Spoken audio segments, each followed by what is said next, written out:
Coming up on Now You Made It Awkward podcast. So is that more of a temporary thing that they got going on right now? So this that's permanent. No, the face is permanent.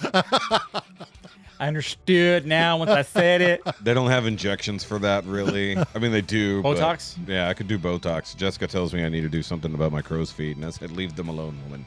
Yeah. Cacaw. Bald. Like a tree. Actually, that's felled. Fuck, it's even the wrong past tense. How's my dad today? Yep. Wait, he fell Your dad today? felled? Yeah, he fell today. Oh, that was yesterday. Yes, that too. Oh. So wait, when you told us this morning that he fell, Yes. was that from yesterday or today? Yes. Okay. Steve's out there We're now being able to blow at full strength. I'm throwing more stuff on his ass. Yep. More things on Steve's ass to make sure that he can power through anything and blows really strong. Yep, he's becoming a power bottom. Yep. Possibly. Now, if you could just jump back into your young body with your current knowledge, that would be a different story. Yes. Because I'd be like, I know a lot of things I'd be doing to my old girlfriend. I got a lot more knowledge now. Let's go. Oh, yeah. This was... Norris can kill your imaginary friend. Yes, I love that one, too. All right, and I'll wrap up on this one because it's good.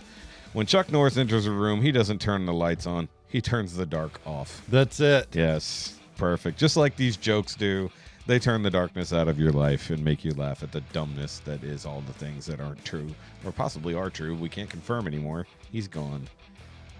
Yeah, you Welcome to the Not Me Pod. I don't know where you can reach us either. So.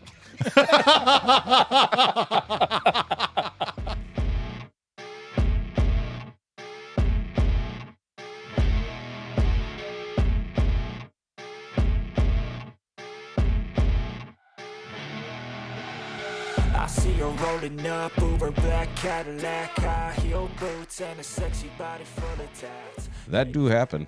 I will say this hat looks like it's glowing instead of my forehead, which also looks like with this shirt. It's positively glowing. You are a little bright today. I'm very bright. You look very Easter.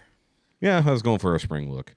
I didn't want to wear my Easter hat, which is the one up there, the pink and gray one up top, which I got to go with this shirt initially. Yep. Okay. Yeah, Luckily, I didn't no pick more the Boston shirt Scallops. for any on the way. reason. I got new work shirts. You got new work shirts? Yeah. Okay. Yeah, you might actually need. You either need to scoot or you need to pull the mic to you a little bit more. Okay. That's better. Good job.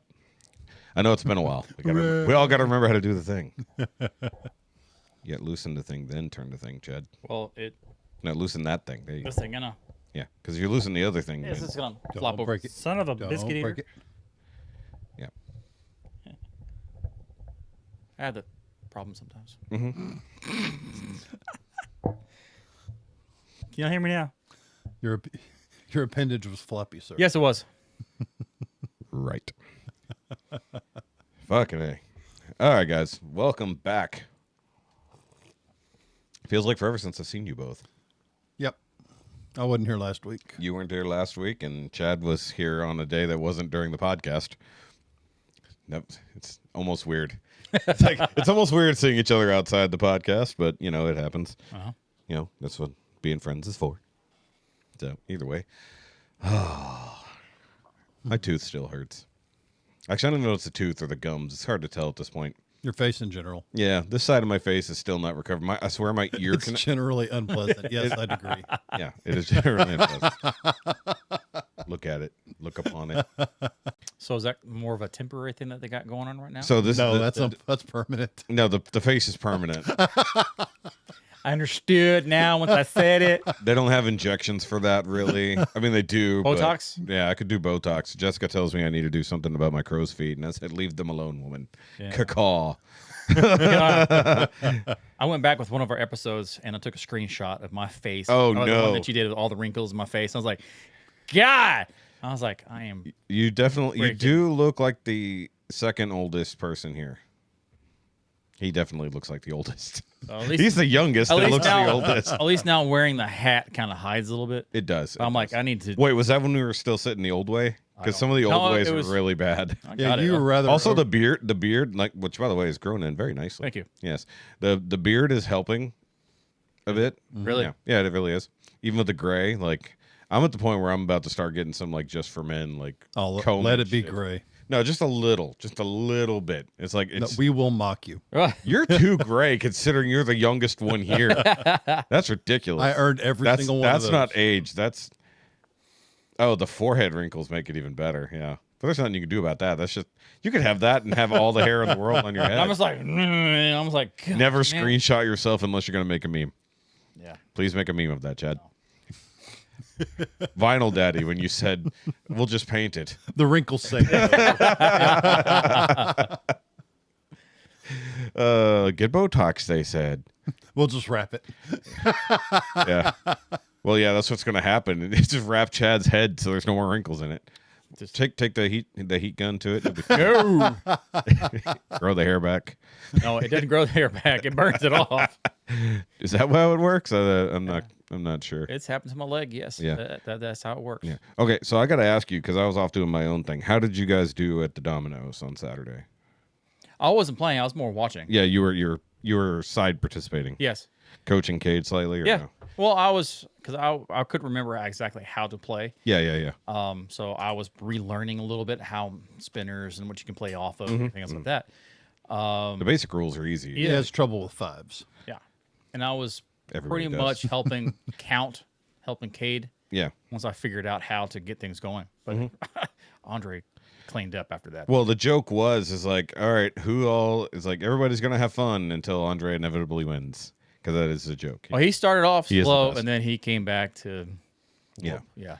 Even our first Domino's and Domino's night, it was between him and Jim, but they wouldn't admit as to who actually won because it basically was like a standoff at that point. But they were playing on the same table. We had like multiple tables going that time because we had like 30 guys. But hell, we had a decent turnout. I was actually impressed with Cade and how many points he was getting. So, Yeah. Well, I mean, he's pretty good with numbers. yeah. Yeah. I was honestly, I was more surprised on him keeping calm and keeping it focused and going and not just getting all this super energetic. Afterwards, does. he was actually surprised. I actually had fun. I was like, good.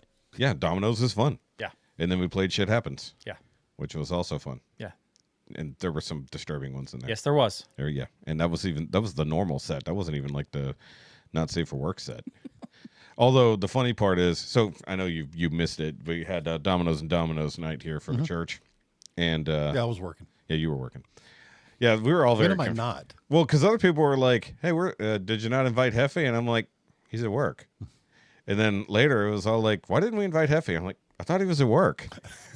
Then someone else was like, "Was he at work?" Well, It's like I'm pretty sure he was I at thought work. about it a couple weeks ago. I was like, I may not know when it is. I may not know where I am. I may not know when I am. But you know you're working. But I know I have to be at work. I know that we mentioned what was going on and what time. We're just like, is he working today? Yeah. Well, the funny, like after that, because I realized I invited you in person after the last show, but I know it was right as you were walking out the door, and he was in a hurry right before you. I forget where you had to be, but you had to go because that was like one of those. That was in a hurry show, and like I invited him and Cade because that would make more sense. And on a Saturday night, you're already taking one off this month, so I wasn't going to press you on that to do it again, because it's like. Try not to make you take off too many days. Just make Chad do it twice a month. Half a day at least. He gets to escape work ever so briefly after you did that wonderful, what was that, a 4? Yeah, see, I can't catch Yeah. up on work. Yeah, I just miss it. It's true. It's true. I got to get back to securing things. Damn it, I missed Show up. All right. Where'd it go? I'm good. It's not here anymore. Fuck. I secured it too good. Now it's gone. Someone else has it. That's secured. true. My job and Chad's job, you can technically catch up on if you fall behind. Yeah. Fallen, fell.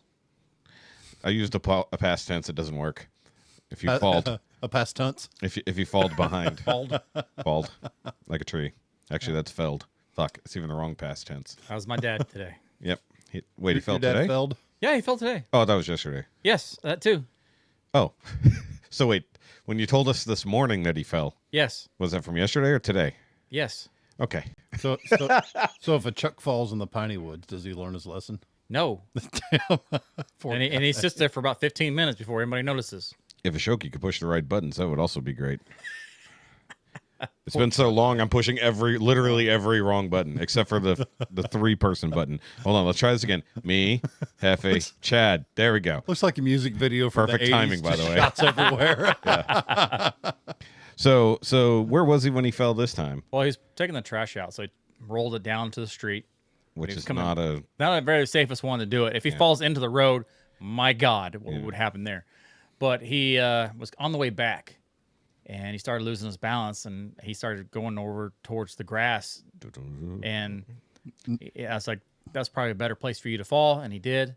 yeah, because that driveway is not soft. No, it's not. Where's his all-terrain cane? He's got it in his hand. Wait, he's carrying the cane? Yes. Not. Well, No, that's he's something. using it, but he just So he rolled the can out to the the can road? or he rolled the Well, can out. That's what I said, but and he had the cane with him. Yes. Just not using it as a cane. Not when he's holding on to the trash can. Gotcha. But coming back, he had no trash can. Yeah, but he had the cane. He had cane. He was. He was failing to use said cane to prop oneself up. Yes. I mean, we're not criticizing, we're clarifying. Yeah. Yep. Someone tripped the cane. Yeah. I swear there's like a tiny demon following him around, like shoving him to the ground, and nobody can see it. And he hit his head right above the eye. Chuck. Yeah. But he did it in the dirt and everything. So instead of the concrete, it was a little better. Damn. Still, it sucked. Mom called me up, and I knew exactly what the call was going to be. Right. And I dropped everything. I didn't even check what was going on at the shop. I You know, shut the door and left When was that? What time of day? like 9 o'clock this morning. Oh, no 9:30. shit. Yeah. One Like you thing just they- barely got to work, yeah. I'm going to put their number on my get through when I'm on Do Not Disturb. If they can't get a hold of you, they call me. Okay. We're gonna change that today. Okay. Okay. I don't have their number, so. Well, I'm right down the road. And I'm too far away. Yeah. It wouldn't do me any good. It'd be like my parents calling me for help. It's like, I mean, I'm 35 minutes away. Call an ambulance. Yeah. They're going to get there way before me. And my dad didn't even have a cell phone on him. Yeah. Oh, that's even But worse. still, At least your dad knows how to use a I cell might phone. be grumpy, but I'll caveman his ass in the house. I couldn't imagine attempting to teach my dad how to use a smartphone right now. Like, I don't know if he's capable of gaining new information. He is messing up a few times, turning the volume down, hitting apps they shouldn't be hitting. Oh, on the phone, yeah. Yeah. And it's just sucks. Yeah, yeah. I know, because I had parental issues as well, but luckily not to that extent. I just had to go mow for my mom on Monday after fixing Andre's car. No. I don't think that's his. Okay. Is this the right number? No. Okay. Wrong Chuck. Wrong Chuck. Okay. Find new Chuck. We'll be talking about more Chucks here in a bit. But yeah, no, I had to go mow for my mom, and I'm trying to call her back because I said, hey, I'll let you know when I'm done with the car or if I know it's going to take me all day or whatever. And I called her, and she didn't answer. I'm like, uh-oh. It rang until it went to voicemail. It's like, okay, cool. And then I came in here, and I edited the podcast real quick to get up for the uncut. And then I called her again because at that point I'm going to head over and still nothing. I was like, fuck. All right. Get down the road. About halfway there, try to call her again. Still nothing. I was like, I bet she's on the fucking mower. She basically doesn't have any feeling in the left side of her body. Like, she's gone through enough training and therapy that she can move, but she has no feeling, no sensation on her left side. So I pull up, and there she is on the fucking mower going around the front yard. Luckily, she had only just started the front yard, like the main open, big pitch of front yard. The problem is she mowed everything else already by the time I got there. So she smartly mowed the shady sections first. Mm-hmm. Though I would have gone for the wide open area before it got very sunny. Yes, you get that. And saved the shade for later, Yeah. but that's not what her thinking was. Yeah. So I got there, immediately told her, get off the fucking mower, in as much a respectful voice as I could. And at the same time, she's yelling at my dad for being outside, drinking his coffee, watching her mow, because he's useless. And I say that as kindly as I can. He's literally useless at this point. He's barely capable of being upright. Got it? Yeah. I was going to say, you just send yourself the contact info. Yeah. Yeah, much easier. Want me to send it to you? Send the V card. Very easy. But so I hop on the mower, broad daylight. I mean, it's literally 12:30. It's 12:30. I'm out there, broad daylight on Monday, which was a nice weather. after that a little bit of morning fog rolled out. It was actually a pretty nice day. Just jamming some Moog on my earbuds and There you go. just plowed through the front yard. But it was so fucking high after those last few rains that I knew I wasn't going to be able to cut it normal. She's like putting it all the way down to a 3. Oh, And I'm like, you can't cut this whole fucking yard at 3. The beginning part that she had done, sure, it wasn't that high. But over the field lines, it was like 7 or 8 inches tall. So I had to roll through that twice. I put it on the highest setting, rolled over it once, came back around, rolled over it again at a 3. And then I backed over it just to make sure I cut it going the opposite direction. But I now cut the mower completely, or cut the yard completely different to the way that she was doing it. right. Because there would be so much fucking spent grass that you would be pushing 200 pounds of fucking grass across the yard all damn day. So now I cut it to where it's just always shooting to the right. And I cut towards the inside that way instead of going over the new mode shit over and over again. You know, it's just whatever. And one of these days I want to learn how to do cut that perfect like grid pattern. Screw that. I don't actually know how they do that, but I would love to do that. But it did beat me the fuck up. I was already like tired from working on Andre's car because I don't know if you know this. Fat guys don't do great working on the ground underneath a vehicle. No, we were talking about that on the way up here. Oh yeah, Yeah. yeah, that wasn't fun. Especially having to do it in the parking lot out here. Especially when you have to dig a hole to get under it. That I didn't have to do, but I got it up in the ground, up in the air as much as I could. I would love to have an oil change pit dug that I could just drive over. Remember, a long time ago, I had a WS6 Trans Am. I was under that thing working like a impaired T-Rex trying to change the alternator underneath it. Uh-huh. Zero room. Yeah. Absolutely zero. It was still on jack stands lifted up and still no room. That was one of the tiniest engine bays GM's ever put out And for a V8. The first LS I've ever seen with the alternator on the bottom of the motor. Yeah, normally it's up top. Yeah. And the Right, AC, like front center. the AC pulley and everything were down there on the bottom. Yep. I was like, why couldn't this have the truck variant? They probably changed it later. Well, it's better than whichever, if it's the Ford or actually I think it's even the Corvettes that put the starter under the intake valley. As the Toyota does that too. Yeah. It's like, hey, I just need to change the starter. Let's pull the entire intake off. Better than Lexus being inside the transmission bell. Yeah, inside the bell housing. Yeah, that was even dumber. They wanted it to look clean. It's like, yes, but I would like to access it. Thank you, Toyota. Yeah, screw you, engineers. Yeah. I always love those engineers versus mechanics memes. Very carefully drinking it. Oh, they put a non-removable crossbar directly underneath your oil. Yes. Yeah. Oh, God. Yes. Drain plug. Yeah. So you guys know I used to change oil at Walmart, right? So one of my favorite designs that they ever came up with was what Dodge decided to do in like the 8th gen Rams and Durangos and stuff. It was really bad in the Durangos, but the Rams basically did the same thing. So the engine was set back pretty far in that. I mean, it was like Yeah, those trucks almost have a doghouse in the cabin. They do. Yeah. But the way they did the oil filter was facing front. And so they're like, well, we don't want the oil to drain this far back from the filter. Let's add a trough to drain the oil the direction we want it to go. And it goes everywhere. It goes directly at you because that's the only place that you can stand to get the fucking oil filter off.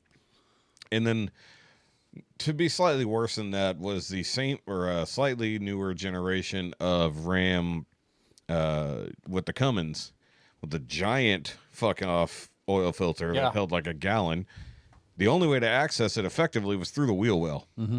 Yeah, because you couldn't get to it from underneath. There was no way, and you sure as fuck couldn't get to it from above. So you had to pull off any fender liner and hope you had a 4x4 that gave you the room to actually get in there to pull that bitch off.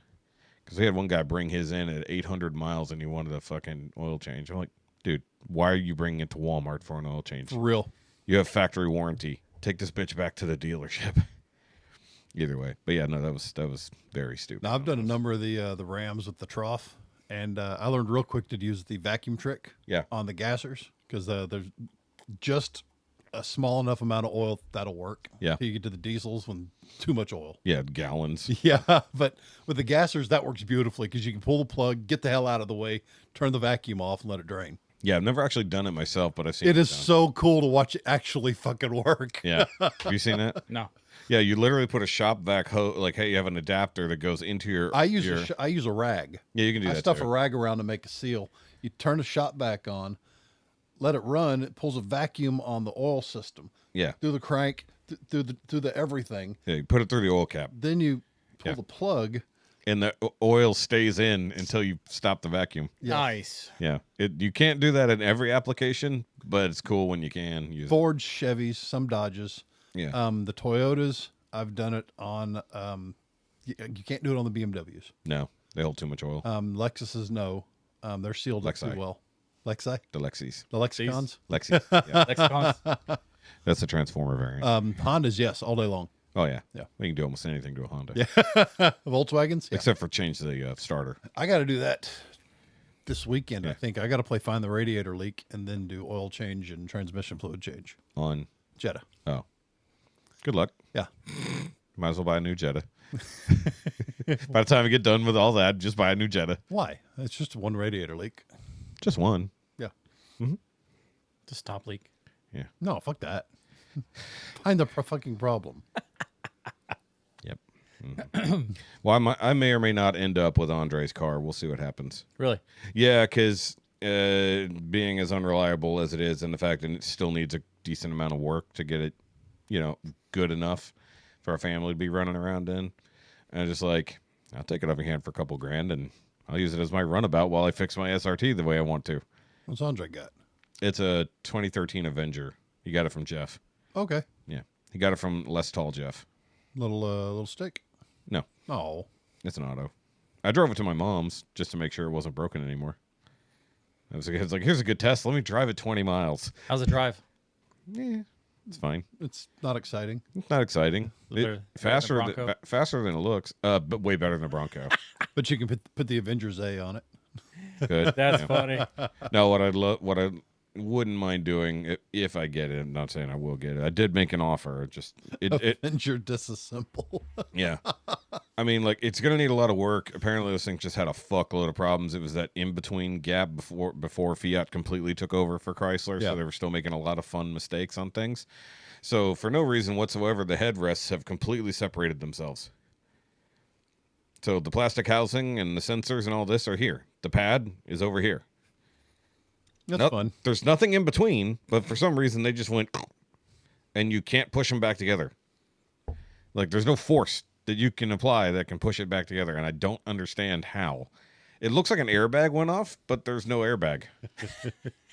It's got sensors in it and stuff because you can see them, but I have no idea why it happened. They're like, Jeff said he saw it on the passenger side one day, and then like a few days later, it did it on the driver's side too. So you have to lean it back a little bit, or else it's like pushing your head forward. Because what it is the backing stayed where it was, and the pad pushed forward. Okay. Don't know why. That'd be a fun thing to figure out, or just remove the motherfuckers one way or the other. That's what I would do. Throw a small strap on it. Yeah. Figure out exactly what the hell is supposed to keep those together. Guys, if you out there know how to fix Dodge Avenger headrests, let me know in the comment section down below. Speaking of comment section, our good friend Tyler has been leaving comments all over the place, both on new videos and old ones. Oh, wow. Trying to, boost the algorithm. I don't know if it's working, but I know the YouTube ads are, because we're over 700 subs so far. Excellent. Trying to get us to 1,000 so that once we get, and I'm adding watch hours on my off time. Would you like to do the intro still? I'm going to do the intro. Okay. I was building to it. Oh. Yeah, it's fun. Calm down. And with Well, last time you bitched about going 30 minutes into it and not doing it yet. well, that was different. I couldn't stop that story. Oh, okay. It's like that was literally Jake just We talking. can't stop him either. No, it's different when I'm talking because then I can direct it in some way, shape, or form. But guys, that's how we're going to get to an intro. Thanks, Chad. Chad, you want to do the intro? Just cut it out. Yeah, Chad, you do the want- intro. You No, can do do- not. You can do the intro. Here, I'm putting the camera on you. There you go. Camera on me, but I ain't gonna. Do the intro. Just Yeah, you Welcome to the Not Me a Pod. I don't know where you can reach us either. So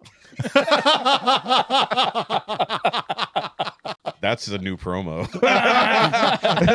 that's 100% in the promo. Welcome. come watch us do your best. yes, that's not my job. Actually, should be do your best to watch us. All right. Either way, as Cheers. Chad sort of said, Welcome back to the Now You Made It Awkward podcast, episode 182. We are pressing forward as we go.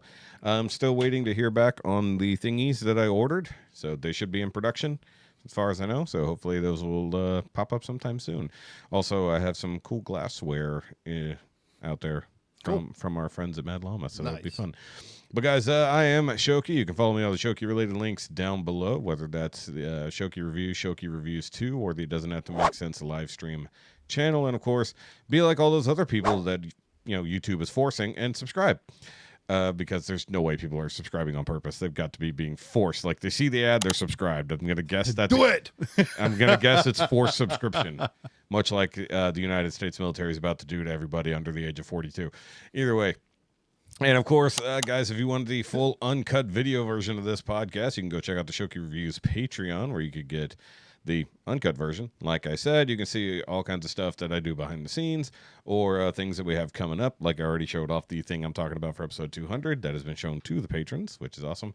But also, we do video calls at least 3 times a month, like we're going to do tonight, because it's Wednesday, which is throwing me off slightly. There's a microphone under your head. Yep.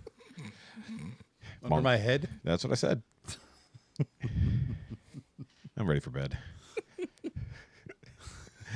You were trying. I could see the wheels moving there.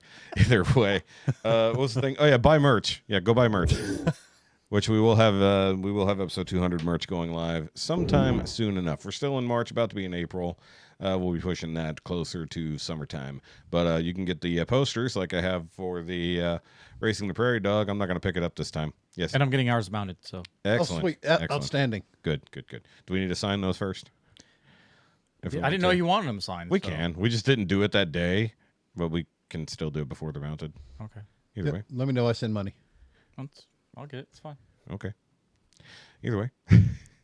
Go buy. I'll take care of it. Go buy Racing the Prairie Dog merch. Oh, I did make a poster for the bread dealer. I haven't put it up for things. Oh, they're gonna love that. So I made the bread dealer image into a poster format. So I gotta put that up for sale, but I haven't done that. Guys, go check out Domeo and Juliet. And even though it'll be too late by the time you guys hear this, we will be out at Frankenbolt's anniversary party this coming Saturday. Like I said, you won't be able to hear that because this will be last Saturday for you people. But yay. That should be fun, or was fun, depending on YouTube time travel. It was a good time. It was a great time. Yeah. My head is hurting. We'll have had as. Okay, over there with his head hurting, we do have Hefe back this week. Hell yeah, I'm back for a minute. What's that pin you got on your hat? I can't see. It is the Point it towards camera. little skull with a beret. Oh, nice. Yeah. Looks like a beanie. Yeah, I figured it'd go well with my stuffs. Yeah, I got the Boston Skelly beer mug on my new Peaky over here. Yeah, I also got the grunt pin to go on my grunt hat. Grunt. Which is weird. I like the hat. It's just I've got like 2 shirts I can wear with it that actually look good. Right. I was thinking about getting that for James in the Army Green, because he loves the Army Green, and it's our church's colors. Nice. Yep. Either way, so that's Hefe. You can go follow him at Grounded and Grumpy on the Instagrams and go see his progress on Steve's air conditioning. Steve is coming along, man. Steve's out there now being able to blow at full strength. I'm throwing more stuff on his ass. Yep. More things on Steve's ass to make sure that he can power through anything, and blows really strong. Yep, he's becoming a power bottom. Yep. or at least he's got a lot of power on the back end. Over there, very confused, is Shadow. Who gave me a lovely promo at the beginning. There you go. That's going to be great. I'm glad I can contribute. That was a great accidental hilarity. You could go see the Ford SUV he just did, where he blacked out the roof. Yep. Very good. As they call him, tuxedo. Is that what it was? Yeah. That's very pretty. Even though it wasn't white and black. Nope. It was still champagne-y. Yep, it looks good. It looked very pretty. How'd those giant wreckers come for you? Well, the one's mounted. Hi. It is finished. They drove off, loved it. I haven't brought the other wrecker in yet. Okay. So, hi. Do your best. Good. Yes, go follow Chad, our vinyl daddy, over at C4 Graphics, which I did share that post a little while ago. So that was fun. And Vinyl Daddy merch sometime soon. Yeah, I talked to Jesus about it too. So. Yeah? Is he excited about he laughed. About Sticker Jesus? Yeah. Yeah. Wait, yeah. Should he be Sticker Jesus instead of Vinyl Jesus? slightly change it up. Final Daddy, sticker. Better than Sticky Jesus. Jesus sticks to you. It's because he loves you and wants to save your soul. Although I will say, I've heard a lot of different fictional versions of hell and heaven and whatnot through different IPs and everything. Today I got an interesting one from Invincible, because hell is just literally a place in Earth. And there's a whole new history regarding Satan, demons, and what their purpose is and how they existed. So pretty cool. If you're not watching the newest season of Invincible, go check it out. It's actually really fucking good so far. Only 4 episodes in. Me too. I need to watch a lot of stuff. You should. But I'm caught up on The Pit. I'm not. And I'm caught up on Scrubs. I am on that. And I've been watching St. Dennis. St. Dennis? Is that the Scrubs parody Knockoff almost? with David Allen Greer. Yeah, it looked like a parody. It is so decently good. Oh, I did forget. We I actually enjoy the have hell out of messages this week. So, Hefe, do the thing where you say the thing about the stuff. Yeah, they can email us at the NowYouMadeItAwkwardMail at gmail.com. They can follow us on our Instagram at Naimia_pod. They can also interact with us on our Facebook page at Now You Made It Awkward Podcast, where they can send us messages as well as follow Tyler's example of voice messages. Yes. That was slightly awkward. Yeah, it was a little slurry by the end. That's why That I was don't weird. do this. Yes. I'm out of practice. Yeah. I need to show up more. Yeah. March has been a fucked up month. Dude, it's been a busy month. Yeah. Also, I need to bully Larson into coming back when you guys are here. Well, maybe what I'll do is have him fill in for you and see if he overtalks Hefe. Dude, that's going to be a chaotic show. Yeah. Yeah, you and Larson would be interested. That's like getting me and Rodney together again. Oh, no. Yeah, because I don't need to be here. Because Now, Chad, I need you to push buttons, Chad. Just like, sit back. you can sit on this side and push buttons with me, and we'll just watch them just ramble. But bring him and Rod. Just wind them up, watch them go. Pull the string, watch them go. Here's alcohol. Have fun. That wasn't even needed. Less alcohol this time. All right. Yes. Either way. So we do have multiple messages from Tyler and one from Sean, which I realize Sean has not sent in a message for 20 fucking days. Really? What? Hopefully Sean's okay. March 3rd was the last message we got from Sean. Guess I need to check in on her buddy. He's alive. Okay. He's just been super chaotic because his boss brought in, like, I think I mentioned to you, he brought in 10 cars in one day. Whoa. Called, like, all their clients when it was that bad weather front was coming through. They lasted all of 5 minutes. He called, like, all of their clients that were waiting to come in on the same fucking day. So he went from 3 cars to 10 cars in one morning. What, for body work? Yeah. Oh, God. And then basically all the other stupid chaos. Although I will say this for Sean. I don't know if he's going to include this in his message. I would like to say congratulations to you, Sean, on moving to the next stage of your relationship with Summer. She is now actively farting in front of him. That's a big step. That is an odd step. How long did that take? 5 years. Whoa. It took us no time. Yeah, me and Jessica got over that shit real fast. We're friggin' heathens. Yeah, I guess. Well, she was the one kind of pushing it off, but the funny part was when And you were the one pushing it out. Jessica and I got over that real fast because we had a long distance relationship, so we only had so much time together. So it's like, skip the pleasantries. We'll just do it. And now we find it hilarious. We have fart fights. It's fine. Mm-hmm. Yeah. But it was just funny that was one of the messages he surprised me with. And he's like, she's thinking it's hilarious because now she's stinking up the room on him. And then he farts. He said, "That's so fucking nasty. Oh, my God." And she's like, "What?" It's like, "You always said you wanted me to fart in front of you." And he goes into the bedroom, grabs her luggage, and throws it. "Get the fuck out, nasty bitch." I immediately regret this. I immediately regret this. She tried to trap him one day. She tried to pull his games on her.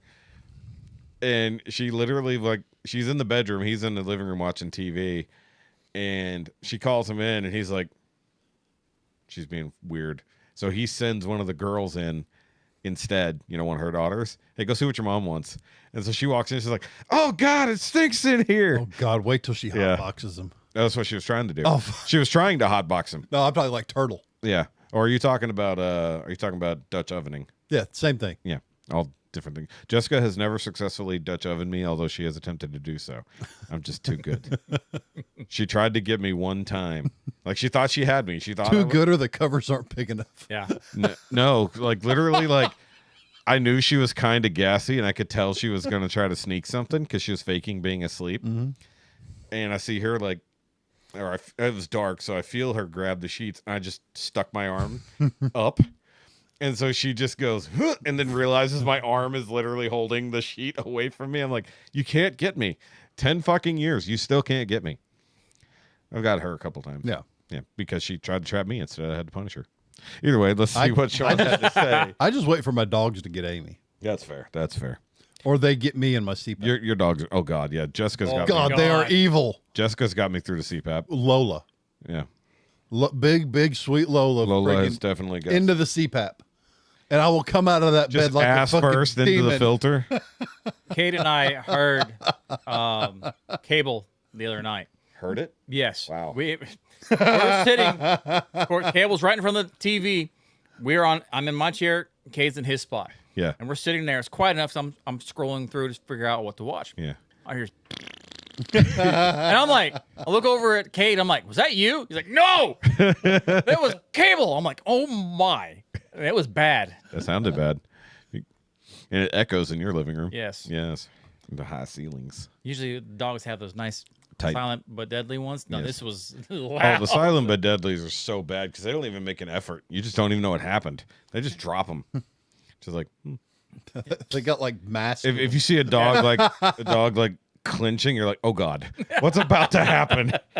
I've seen the videos. It's bad. Yeah. All right, let's see what Tyler has to Go say ahead. first, and then we'll get to Sean's message.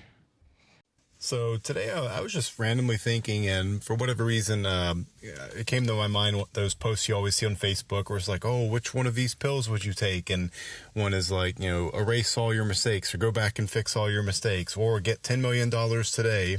Yep. And, I like the idea of getting rid of dumb things I've done in the past, but I've always kind of thought like, unless you're completely miserable where you are now and don't want anything that's going on in your life to be there anymore, like, I don't know why you would pick the thing of going back and fixing stuff. So, what if you end up, your new life, you're halfway on the other side of the world and all your best friends and stuff are gone. I don't know. I just always thought that was kind of weird. Where I am today, things pretty good other than, hating my job, $10 million, that would be pretty nice. The only way I could really see the thing of, erasing all your mistakes in the past being better would be like, maybe if you could also just have future knowledge, like, oh, you know what? It's 20, 30 some years ago. Let me put a shit ton of money into Bitcoin. I am the richest person in existence. This is the end of my message. Thank you. But see, the thing is the way he ended the actual message didn't sound like the end of a sentence. Because he also didn't ask us what we would think. He just told us that he sees these things. Yeah. So we'll just leave it at that. We're not going to answer that question. Okay, so $10 million or fix mistakes of the past. I'd rather have the $10 million right now. Yeah, $10 million. Because Yeah, I would give it to Jessica as a free gift. A one-time free gift. Tax-free. Yeah, 10 mil. Yep, Yeah. 10 mil. Yeah, because, I could fix a lot of things in the past, but honestly, the things I would fix are mostly going to affect relationships that I would like to just revisit anyways, but I don't need to do that. I just need to move forward with life. Yep. Yeah, I can do a lot with 10 mil. And Now, if I could just go back in time with the knowledge I have now, different story. Exactly. Different story. Because then I get to create a branch timeline. That would be fun. Mm-hmm. Except if you get stuck. So if you had that choice, you can go back in time, but you're stuck there. Like you don't come back to the future and adapt. You don't get to live through this cool new future. You're stuck there, but you can change things. Would you do it? Like alter your own past, but you as your older self are stuck back there. so you got to relive everything but change it? You don't have to relive it, but you're still stuck there. Go back to 1993 for some reason, fix something in 1993, but you're still stuck there. But that timeline will change. You're just living through it. Yeah. You don't have to, you're not young you. Yeah. So old you and young you exist in the same timeline. Oh, shit. Yeah. Yeah. So young you will have the changed life, but you don't get to experience the changed life. You don't get to experience the end result. You just have to live through whatever has changed. as old That's a you. big sacrifice. Yeah. Could do. It might be interesting. That's kind of a selfish. Maybe. Because if you That's could a selfless thing, but a selfish thing to not do. yeah. I mean, if you go back and save someone's life that you could have, you wish didn't die, there's that. Well, then you go back and utilize your knowledge of whatever else If you're gonna happened. sit that angle, scooch that way while you do it, because you turn and you're like off camera. Well, then you go back and utilize your knowledge of whatever happened to make. I'm buying Microsoft. your new life. I'm better. buying Microsoft and Bitcoin, So, yeah. and I'm taking a Samsung phone with me to sell that technology. So you get the hell out. way Go earlier. do something else. Yeah, benefit yourself and maybe Never fix see it. yourself again, so the timeline doesn't collapse. And if young you dies, it doesn't matter because it's a different timeline. Yeah. Possibly. Now, if you could just jump back into your young body with your current knowledge, that would be a different story. Yes. Because I'd be like, I know a lot of things I'd be doing to my old girlfriend. I got a lot more knowledge now. Let's go. Probably wouldn't change a whole lot, but I would like relive things that I want to relive. Yep. Maybe say things I never got to say or things like that. You Yeah. know, that kind of stuff. But I don't know that I would change a whole lot. All I know is I would still suck at math. Suck Like at maybe, math. maybe that was the problem. It's like it was old me that went back in time to go through algebra 2. That's why I didn't fucking stick. Be better at investing. Yeah. Yeah. That part, yeah. So be like, go back in time. Hey, this is where your money should go. Stop That fruit buying company. Yeah. Invest in it. that fruit company. Invest in Apple and Microsoft. What's Microsoft? Don't worry about it. Just invest in it. YouTube. And the coin Yes. with the bits. Yeah. Start doing YouTube way earlier. Yeah. Actually, 100%, I would go back to like 2012, 2011 me and be like, start on YouTube now. Because by the time like you get those extra 2 years in, you'd be ahead of some of the people who already had that advantage. So either way. All right. Let's see what Tyler's other message was. This is from yesterday. Seeing stuff about the young Sherlock show now reminds me about over time all the various young whatever shows that they've tried to make. Yeah. Like I remember in high school watching Hercules, and then at some point be like, oh, there's a new show, Young Hercules, and watching. Oh yeah, that. they And, had that, didn't they? Whenever I see this stuff, though, it reminds me of one I always thought was hilarious. Have you guys ever seen the Merlin show? Yes. It's about like Merlin being a young boy, and I want to feel see like it. he's actually younger than Arthur in the show. The old one, yeah. But The he's old some one from like little scrawny kid that gets 2005. Arthur's trust and his dad's trust and helps him with stuff, and they start trying to go through all these things and set up the whole Arthur stuff like with them at a young age. But I feel like almost every 2 to 3 episodes, because it's like this teen drama, romance, whatever show as well, like it's like every 2 or 3 episodes it's, oh no, Arthur, don't fall in love with this hot new girl, she's actually a demon. Oh no, a love spell has been cast on Arthur and he's fallen in love with a hot young girl. Oh no, some more trouble from It's Arthur Merlin just falling in trying to love keep with a Arthur hot out of young trouble. girl. And it's like, Yeah. I feel like a friend of mine and I watched that on Netflix for a while, and I feel like for the first 2-3 seasons that was the story, like every 3 episodes. Yeah. No The joke. end. Yeah. I love that he's not doing the end. I love it. I am so proud of you, yeah, Tyler. y'all missed that last week. That's when he started it. So proud of you. He starts the end. The end. Actually, but that message actually felt like it had an ending. He didn't even have to say the You end. can say, "Okay, bye." Don't say K by the Sean's No. thing. I'm proud of him. Yes. K by I is like Sean's it. thing. Keep it up, buddy. Okay. Yeah, that's where we get it. Really? Yeah, that was Sean's thing. Okay. I didn't know that. Yeah, Now I do. yeah. Because Well, you know. He'd just burn out. He'd have to leave. he would just have to leave, and he would just yell K by and hang up. Okay. Yeah, that's what he would do. He K by'd in real life finally. Mm-hmm. Yeah. The one time I got to do the show with him. Nice. Yes. One of these days I'm going to go back up there. Or he's gonna come I'm here. trying to talk him into coming down for 200. I've got to fucking bully him for that. Get his ass to come down here for one of the episode 200s. Right. Then I'm trying to get him to move here. Trying to get him to sell his property to the moving companies, so that to the construction companies that are building the data center, because they need like 1,000 homes for just the people who are going to build the data center. It's like, dude, sell your fucking house and move down here, because they'll pay stupid money just to acquire any property. It's like his house is probably worth like 180, 190, probably a little bit more. He could probably get 6,000 out of them. Right. 100,000 out of them. It's like, dude, sell that motherfucker, come down here, buy a modest house, and get a fucking shop for yourself down here. Yeah. He would do fucking fantastic. Yes, he would. Shit, he can set up right next to you. Doing wrap and paint. Yeah. Not literally, but you know what I mean. Yeah. Yeah. They have a paint and body shop along with a wrap shop next door. I don't know. There's a lot of things that you got EPA concerns and all that. Fuck that. Doesn't even matter. We're all going to die. All right. I mean, with the dwindling population of this planet, it doesn't matter what the EPA says. Just got to be out of the city limits. Yeah. And have filters and everything. Yeah. Which he would I've already do looked into anyways. that. Yeah, he's already looked into it too. All right, let's see what Sean's message was. Our first message from Sean in so very long. Oh my God, loud ass message for the pod. Fucking highway, Jesus. Hey, so I've been rewatching House of the Dragon and Game of Thrones lately because there's nothing on fucking TV. Trying to get ready for the new season of House of Dragons, and question is, what character in Game of Thrones and or House of Dragons do you think the cast members relate to? Like who are they in your head? I'm going to go with Hodor as Hefe. Oh. I'm going to go with Samuel Tarly as Shoki. Yay. And I'm going to go is it 'cause with he's fat? Ilan Payne as Shadow.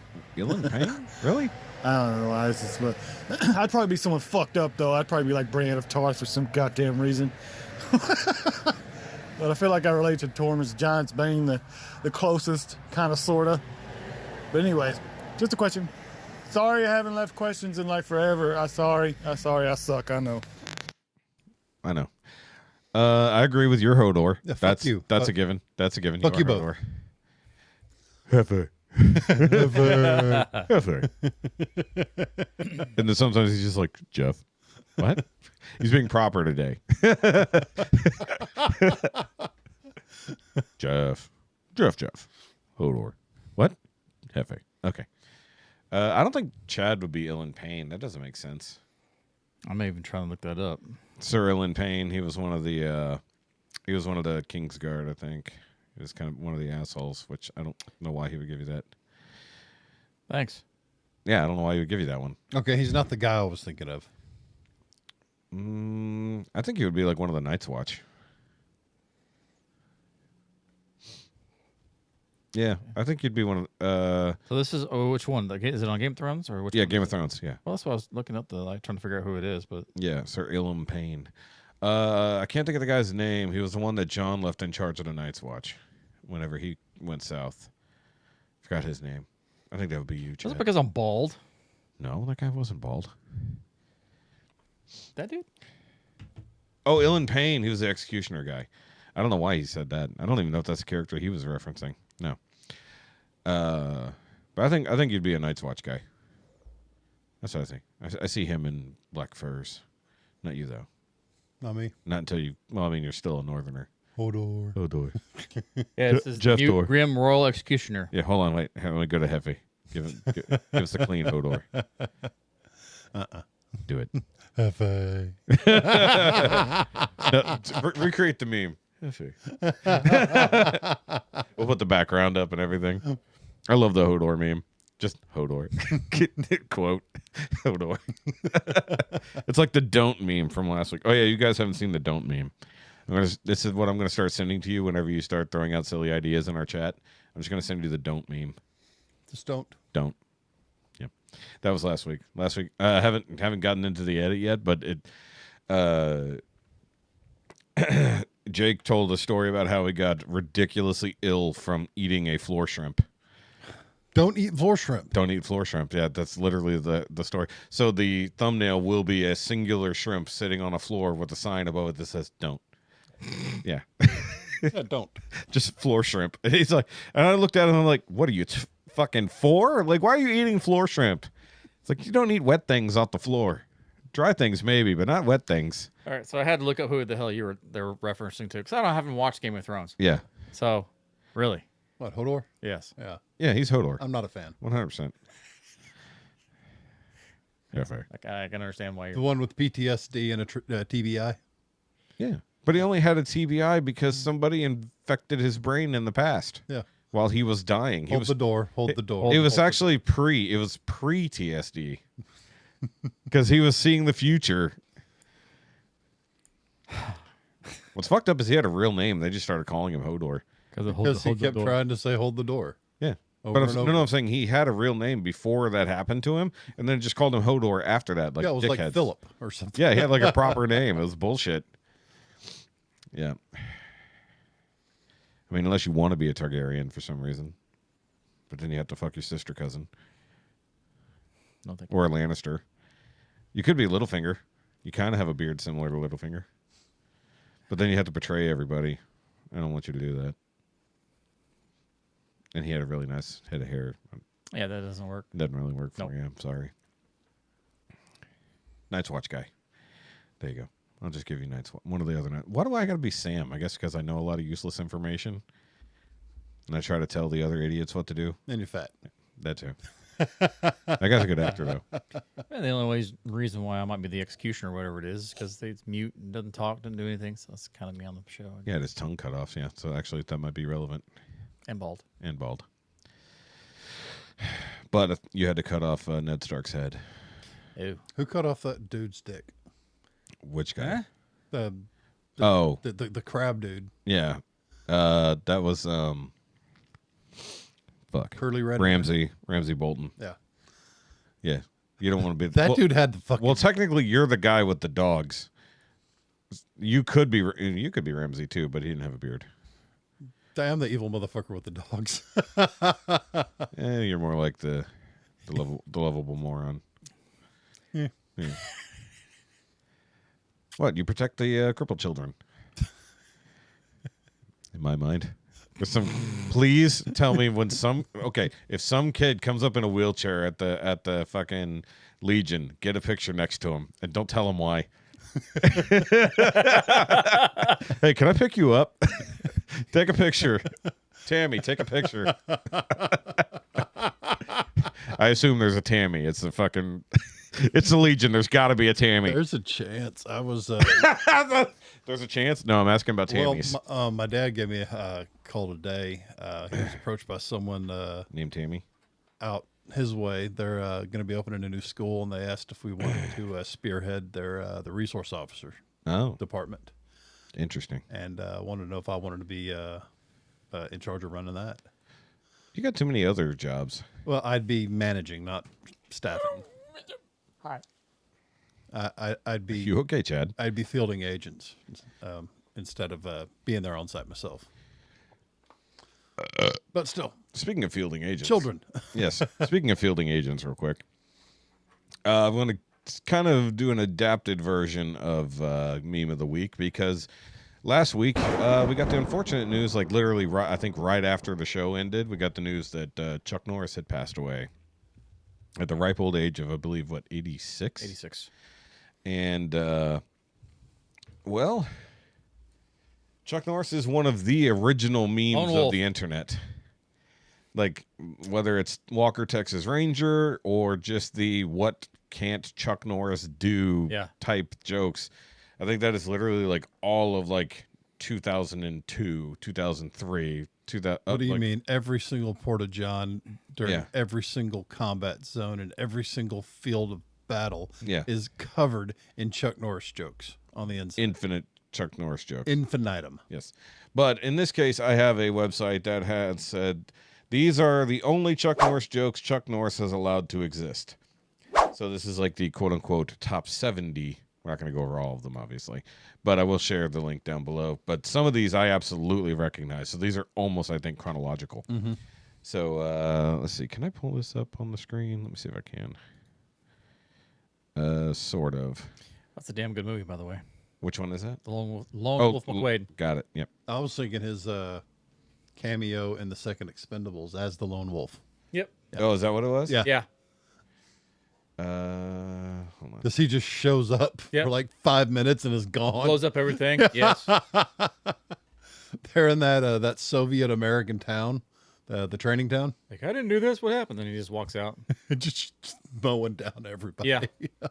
I was wondering what was going on. Hold on. I think it's... They asked if he'd come along. He's like, no, I work alone. Yeah. Lone Wolf. Let's see here. I was like, ha! I caught that reference. They do that a lot. Yeah. Those are some of the best bad movies ever. Yep. They really were. Stop. All right. Give me a second. I got to reload the page because I think it's so busy blocking every single advertisement that it's actually stopping the ability to read the damn things. Come on. It's going, but it's not going. Hold on. It's actually stuck. There we go. It was actually like stuck on that. It was spending so much time blocking advertisements that it literally couldn't show us anything but. Okay. Let's see here. Let me scroll down. All right, so we're going to start, quote unquote, at the top. It says, Chuck Norris doesn't flush the toilet. He scares the shit out of it. Yeah. That's a good one. When Chuck Norris was born, he drove his mom home from the hospital. When Chuck Norris slices onions, the onions cry. And then Chuck Norris counted to infinity. Twice. Let's see here. Chuck Norris uses ribbed condoms inside out, so he gets the pleasure. Actually, I think he pleasures the ribbed condoms. Time waits for no man, unless that man is Chuck Norris. Chuck Norris doesn't actually write books. The words assemble themselves out of fear. Mm-hmm. Oh, we want to play too. We definitely want to play. Yeah. Well, I mean, you can try to read the list. COVID gets a Chuck Norris shot.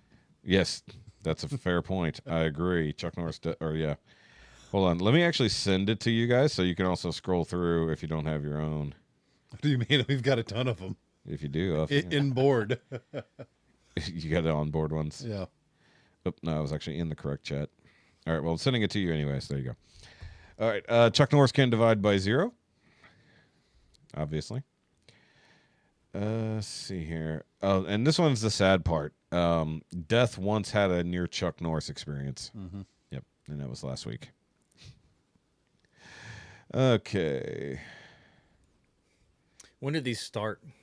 Honestly, don't even know. God. At least the 2000s. It was one of the original memes. It was a verbal meme that kind of one of the first viral, quote unquote, things.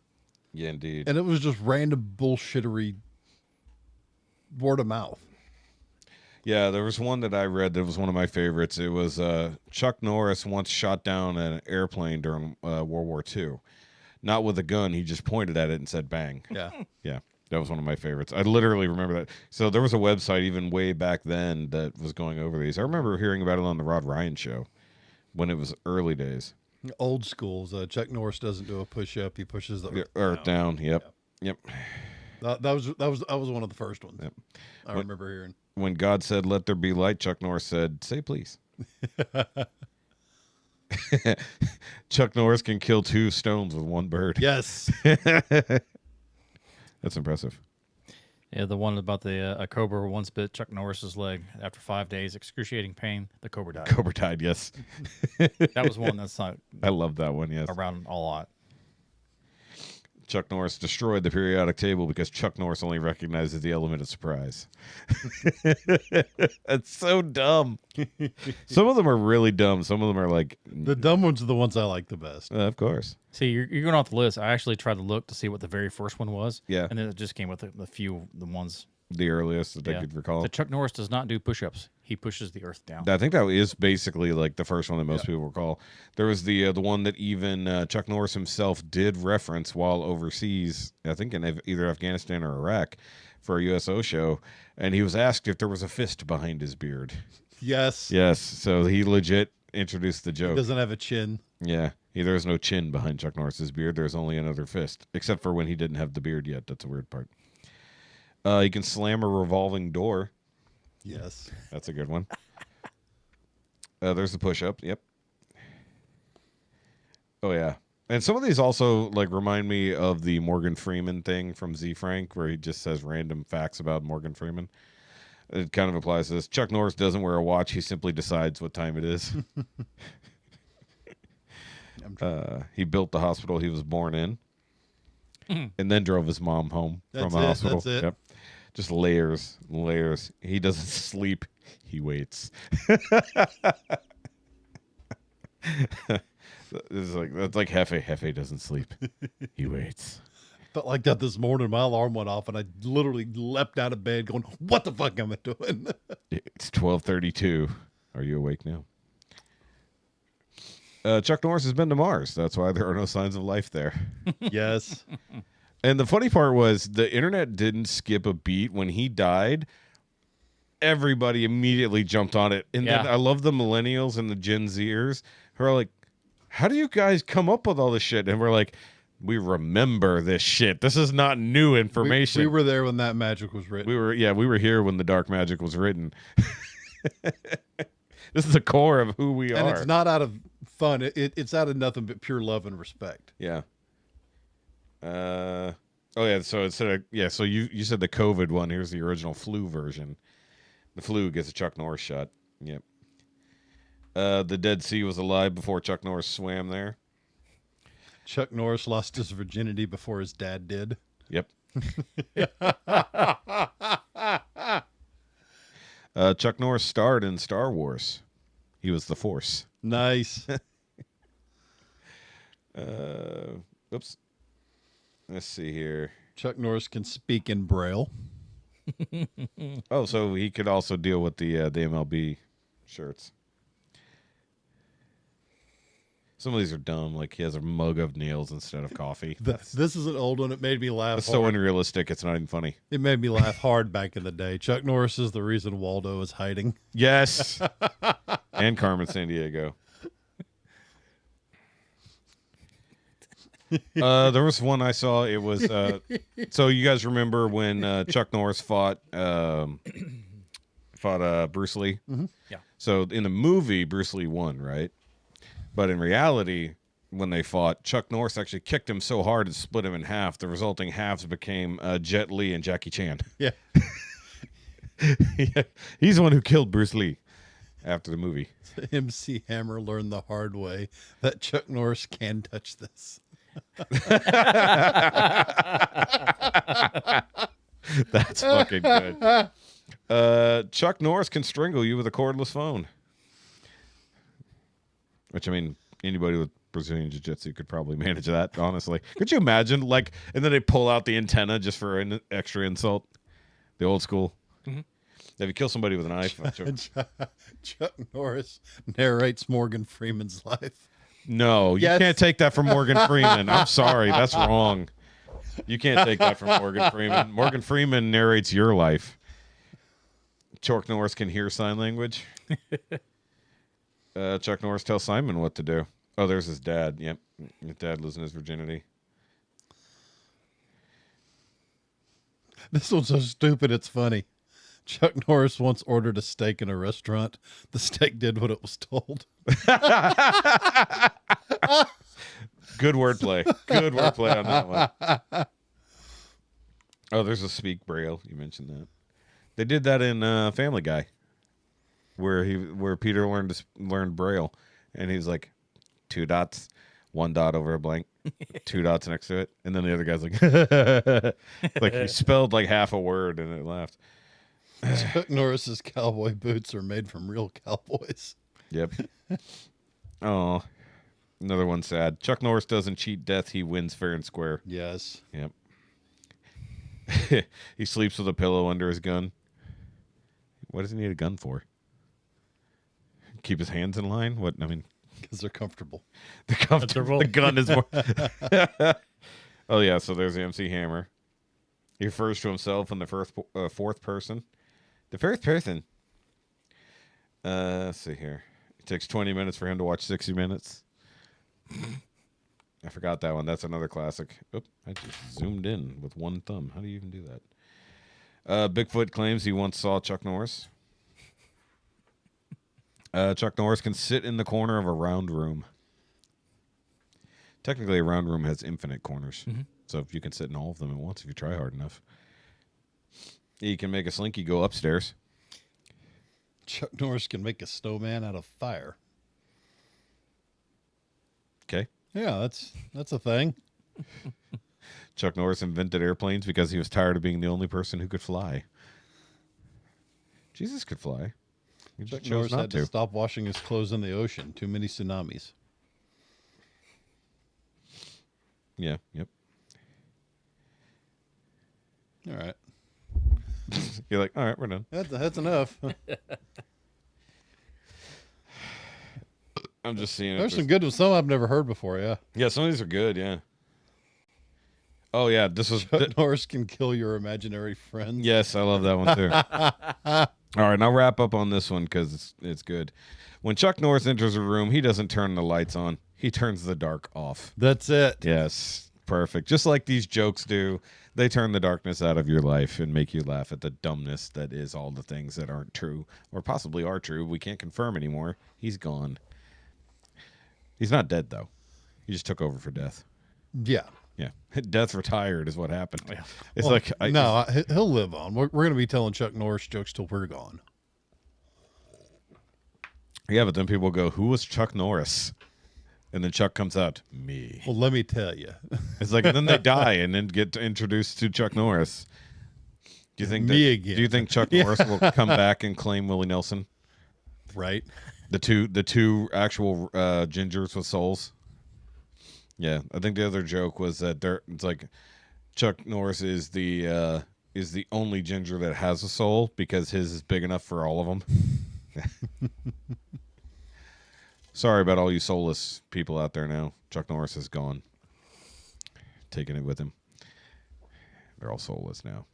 Just make sure you tell your redheaded friends that they are in fact soulless now. Chuck is gone. Oh, there's hope. There's always hope. Well, she's next.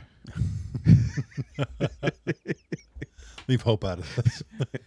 Leave her out of the... Hope is changing. Yeah. I'm done with Hope and or her sister change. That bitch. Always altering things. Right? It's like, I just put that there. I wanted it over here. Fuck you, change. That didn't work out well anyway. Fuck you, change. They're like the fucked up version of the, well, what were they called? Like, damn it. The Allman Brothers. No. No, I'm thinking like the Sandman and stuff like that, like Dream and Despair Okay, and yeah. all that. I forgot the Endless. So it's like the other version. You got Not the Hope. Allman Brothers. Yeah. Today, that was not the answer. Yep. The answer to who performed Jessica was not the question today, sir. Oh. Yep.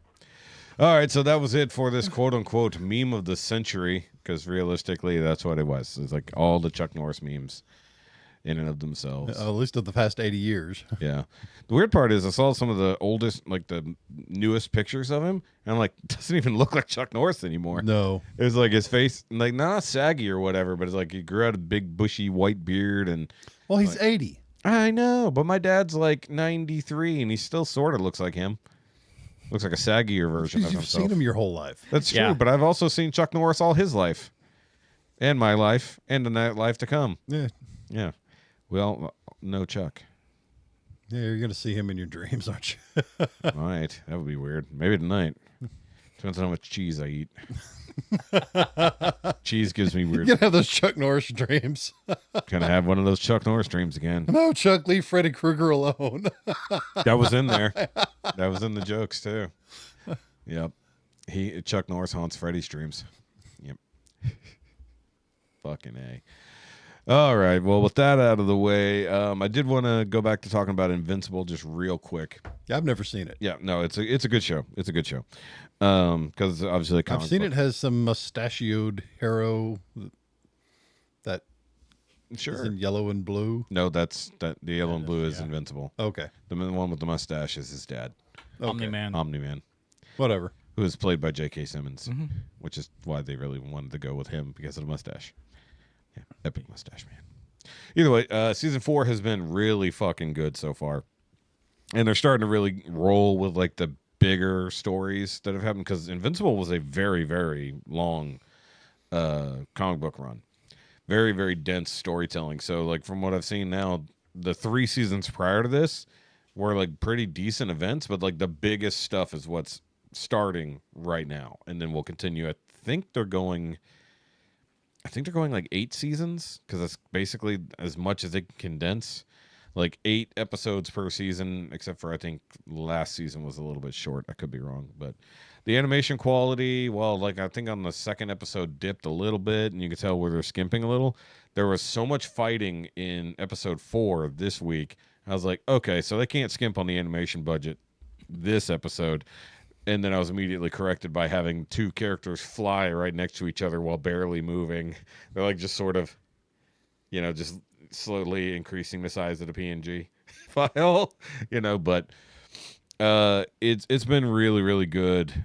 And I love that they have the show introduced a new character that is brand new, doesn't exist in the comics, and it's a complete gag character that they cut to for like 1 or 2 scenes period for the entire season. It's been one story involving this one character that has nothing to do with anything else, and they just cut back to it randomly.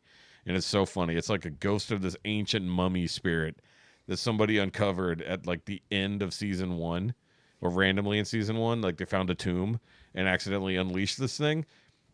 And it goes fucking nowhere so far. And then this episode, they finally brought it back on an episode that wasn't like 100% about the main storyline in the first place. So like they cut away for like 4 or 5 minutes just to follow up with that one character. I was like, oh, I was wondering what happened to glowy green mummy guy. Oh, that's like your Down syndrome tiger from K-pop Demon Hunters. Hey, don't bring him into this. It's my 3rd favorite character from that movie. I know, but still, that's similar. Yes, but not really. If they gave us just a story of what the tiger and the bird are doing the entire fucking time, like just give me a short of them doing chores for Genu. Like he's just sending them off to take care of shit. Like who do you think put together their entire show that they did when they performed Soda Pop? It was the tiger and the bird. Who else would have fucking done it? The bird's doing everything. The tiger's focusing on one task the entire time. Yeah, the whole time trying to stand that one can up repeatedly. I love that fucking tiger. Hoping the plush. Oh, we're getting closer to having a Bud plush. Oh, no. We're getting. Hey, so they're finally getting out more merch for Predator Badlands. So there's actually going to be a Bud figure from NECA. It's only about that big, but that means we're that much closer to getting you a Bud plushie. I want the plush. So we can get you a Bud plushie. Hell yeah, Steve. You can hang out right on the dash. Yep, or get you a small one that can hang from the non-existent rearview mirror. I've got those grab bars. Oh, that's fair. He can hang from those. That'd be awesome. Bud. That'd be funny. Yep. Either way, favorite things from last year. Have you watched it I need to anymore watch it since again. the last time? He said he watched it like 3 times in one. I need to tuck What? in and watch it again. Predator Badlands. Oh yeah, that's good. Have you watched Yeah. it more since then? In the last few weeks? I don't know, maybe. It's such a fun movie. It is. If there wasn't new TV on, I would go back to watch that. Yeah. There's too many new shows right now that I'm actually Probably watching. Sunday I'll tuck in and crank the sound system and watch it. It's good. So I'm still way behind. I want a bigger screen in the bus. Yeah, I really do. I know you do. I'm still behind on The Pit. Talked to Jessica about it on Sunday. We didn't have time to watch it because we had a funeral. So, by the way, I want to say rest in peace to Ray. My oldest friend Johnny, his dad passed away a couple weeks ago. I talked about it, and they had his celebration of life on Sunday in a very warm community center in his lakefront neighborhood in Livingston. And like it was funny. It was like family members, or at least something close to family members, and then all of the community that he lived in. Like, he's fully retired and all that kind of stuff, but he worked the same job for fucking ever, knew everybody there. But then like had this entirely new life in this little lakeside fishing community, basically. So it was like very interesting hearing how like the last few years of his life have gone since he did that. But it was a sad story realistically because his wife passed away last year. And basically he never recovered. He never got undepressed from that and drank himself to death, sadly. Just died alone in his home. I don't know what he did with the dogs. He had 3 dogs. And two, I think one of them was a pug. I can't remember exactly what kind of dogs they were. 2 of the neighbors adopted those dogs. And then his old Blue Heeler, it's basically just the neighborhood dog now. Like everybody knows Blue. Mm-hmm. Blue just goes wherever. People leave food out for Blue. Just kind of like cool. So Blue's going to take care of the neighborhood now, not just Ray. Someone will take him in. He'll find. Well, no, the thing is, people have tried. And it's Oh, like, really? He won't nope, settle in? He wants to be in the neighborhood. It's like everybody knows Blue. Nobody's gonna fuck with Blue. They're gonna treat him good. It's literally the community's dog now. That's awesome. So that's good. And he said, even Johnny said, yeah, I tried to take Blue home with me. He wouldn't fucking have it, so he brought him back home. Yeah. Brought him back there because Johnny lives like about 20 minutes from his dad out in Livingston. But the neighborhood was really fucking nice. I'll say that. Jessica's like, ooh. I'm like, no. She's like, I can retire out here. Bitch, you got a long time till you can retire. it's like I'm close to retirement. You're not. So on a more positive note, I did lay eyes on Rodney's dad, Rodney Sr. Okay. He is actually moving around on his own. He's walking with a cane. No shit. I was going to ask. Not much movement in his left arm. Yeah. It's swinging. Okay. He can move it a little bit. So but his leg is kind of okay? Yeah. Okay, so it's his arm. It's fine motor function in his left arm that's gone. Got it. He can use his right. So we needed a three-way old man race. Your dad, my dad, and Rod's dad. Oh, God. And see who falls down first. Bring Al in there. My dad. That's fair. I don't know. My dad can't stand up straight. Got a broke back. But his spirits are up. He's not going to let it get him down. He seemed to be in a good mood. Yeah, I mean, I've known Rod Senior for a long time. I'm surprised he even went down. Still smiling, still making jokes. Yeah. He's a raunchy old man. Hey, he was. He always was talking fish and cracking up. Yeah. No, Rod. Like I said, he's one of those old guys that he's like generally pretty cordial but tough as nails. Yeah. And then if you see him mad, leave. Yeah. He's not mad at you, but you don't want to get involved. Mm-hmm. And like I said, the one time I saw him mad, I don't remember what he was pissed off at. We were working on either the porch or something at Rod's house, and I don't know what pissed him off. And I'm just like, I'm gonna go home. That is I'm walking home. I don't even want to get in my car because I have to drive past. I like Rod, but he has an interesting little compound. Yeah, it is eclectic. I haven't been out there in years, but it was already interesting when I. It's more interesting. I bet. My bus barely fit over the bridge. Oh yeah. It wasn't made for buses. It was made for a deuce and a half. Barely fit. Yeah. Now he used to have a deuce and a half. I don't think he has it anymore. He had a very eclectic range of cars and motorcycles. Shoot, a buddy of mine bought a deuce and a half from a military museum in Atascocita. Damn. And he called me up and says, "Hey, you drove those in the military?" I said, "Yep, all the time." Yep. He said, "Good, you're driving home." Shit. This one had it was an air over hydraulic braking system. So it had a leak in the master cylinder. Oh. So to stop, I'd have to pump the brakes nonstop, Yeah. nonstop. Whoops. So it was a fun drive home. I'm sure it was. Yeah. Had Hemet wheels and tires swapped out on it. So they were about 9 inches taller than the regular. So it's taller than it was already tall. I mean, that much taller. Jesus. Yeah, it was huge. That's a tire and a half taller than the actual tire. It was huge. It was a lot of fun. Huge, as they would say. I mean, my when moving forward, my foot stayed on the floor, and I do like tops 55. Yeah. I mean, Zach has one. He hasn't done a lot to it, but he brought it out to pool night one time for some reason. Mm-hmm. Doesn't have a key. He has. It's this manual. You chain the steering wheel to the seat. Yeah. It's basically he just left. We were out there at is it Mavericks? Is a pool hall in Conroe? Mm-hmm. Yeah. So we were at Mavericks, and he just parked that bitch out there on Saturday night. I like the deuce and a half bobtails when they get shortened. Yeah. A little single cab with a pickup bed. Yeah. Those are. I'd love one for the farm. That's more like a deuce. I'd do Less so than half. much on it. Yeah. That's true. That is very true. Anything else going on your end, Chad? Watching anything? I know you have so little time. You do. I'm just being serious. I don't know if you caught up on any movies lately. Hey, you don't do a lot. A lot of times your television is monopolized by others. Yes, it is. Yeah. I just assume he's watching them on his phone. Still just R.J. Decker. We started to work. Yeah, tell me about that show because I haven't bothered to watch it. Yeah. We haven't watched the recent episode. R.J. who? R.J. Decker. R.J. Decker. What's it about? It's got Scott Speedman as the lead. What's it about? Is he like a PI? Yeah, he's a PI. It looks like it looked very Magnum PI-ish. Yes, it is that or way. Miami Vice-ish. Yeah, it's kind of a combination. Yeah. It's actually pretty. Is it a reboot? Because that name sounds super familiar. So totally original. It's only yeah. Yeah. Okay. Yeah, because I saw it and I'm like. So you were watching a young Sherlock Holmes. You said Young Sherlock. Yeah, Young Charles. I love. I almost that started. was great. I almost started it. I know it's completely different from the original books and stuff like that, but this was good. I watched. I watched. would the say previous- watch It's supposed to be by the same people that did the BBC Sherlock.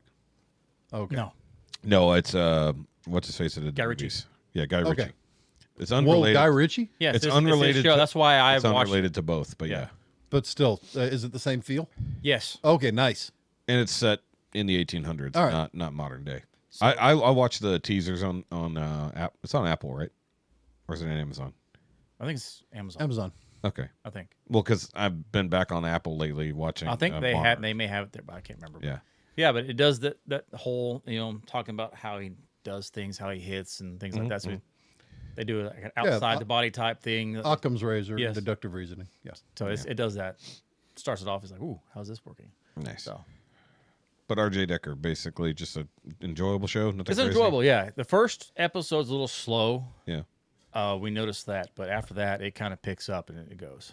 Okay. So that's pretty good. Okay, that sounds cool. I mean, like I've been because you mentioned that and you mentioned young Sherlock, and I'm like, I got like 5 different shows I'm keeping up with, and 2 I'm ignoring. So it's like, how many? I don't need to add anything extra. So the young in the Sherlock week. episodes are like 45 to 55. They're minutes TV long. cut. They're actually pretty long. Yeah. And I just realized, like the other day, I'm like, first of all, every streaming service has gotten stupid expensive. I Yes, think it has. I think I'm paying almost $24 for HBO. I think 20 something for Netflix. Not paying for Apple. Thanks, Chad. Oh, I'm on. I I've got dropped. multiples. I've got the Disney combo. I've got I don't even think about Disney. I've got a few, Daredevil's out, I've by the way. got the Prime with a couple 2 or 3 add-ons. Yeah. And the Peacock and Netflix. Yeah. I was given a Paramount login. I just haven't bothered. See, I got Disney because it's got Hulu, all that bundle there. Yeah, if you go ahead and get that bundle, that's worth it. Yeah. And I did almost watch one of those Chinese F1 races the other day on Apple. I saw it again. I'm like, nope, I got things to do. Can't be watching F1 races right now. I will say that Monarch Legacy of Monsters Season 2 has been pretty entertaining so far. Yeah, I'm trying to justify keeping them. What? All of those services. I'm probably about to drop Netflix, except I think there's something coming up that I actually want to watch, and that's what's annoying. HBO, we've got House of the Dragons coming, or season 2. Because there's so much with the rest of them that you can justify keeping. Yeah. Netflix, there's hardly anything worth watching on Netflix anymore. Yeah. Well, it's either that or they're repeats of other things, but Netflix originals people are mostly ignoring. Yeah. But then there's I was told what War Machine is on Netflix. I've heard you said War Machine's Amazon, I thought. it's on Netflix now. On Netflix? Then again, it might be everywhere. I don't know, because I figured we needed to talk about what happened with Mr. Reacher anyway, so bring up War Machine. I almost watched it yesterday while I was... You need to watch it. It is a damn good movie. I was going to watch it because I heard big giant robot in it or something, so I was like, I could watch a big giant robot movie, but I was so out of it yesterday when I got home from the dentist after getting my second crown put on. Okay, yes, it is a Netflix. So I thought, yeah.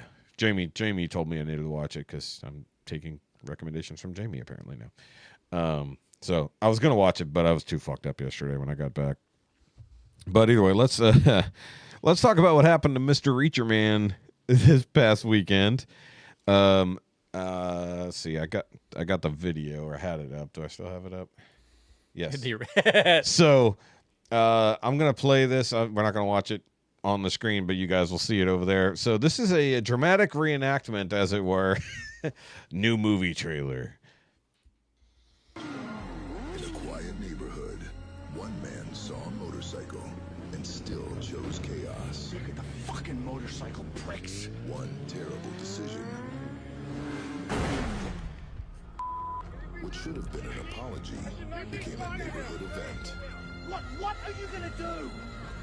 You've been driving around my neighborhood like a fucking lunatic! Hit me, you piece of shit!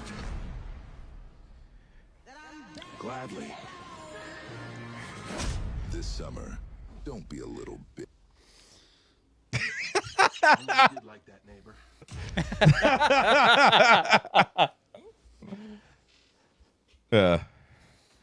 So basically, Mr. Alan Richson and his sons, I guess, what it was, his 2 sons, were driving their little motorcycles around in their lovely little Brentwood neighborhood in California. Very, very expensive neighborhood right outside of L.A. there, or in L.A.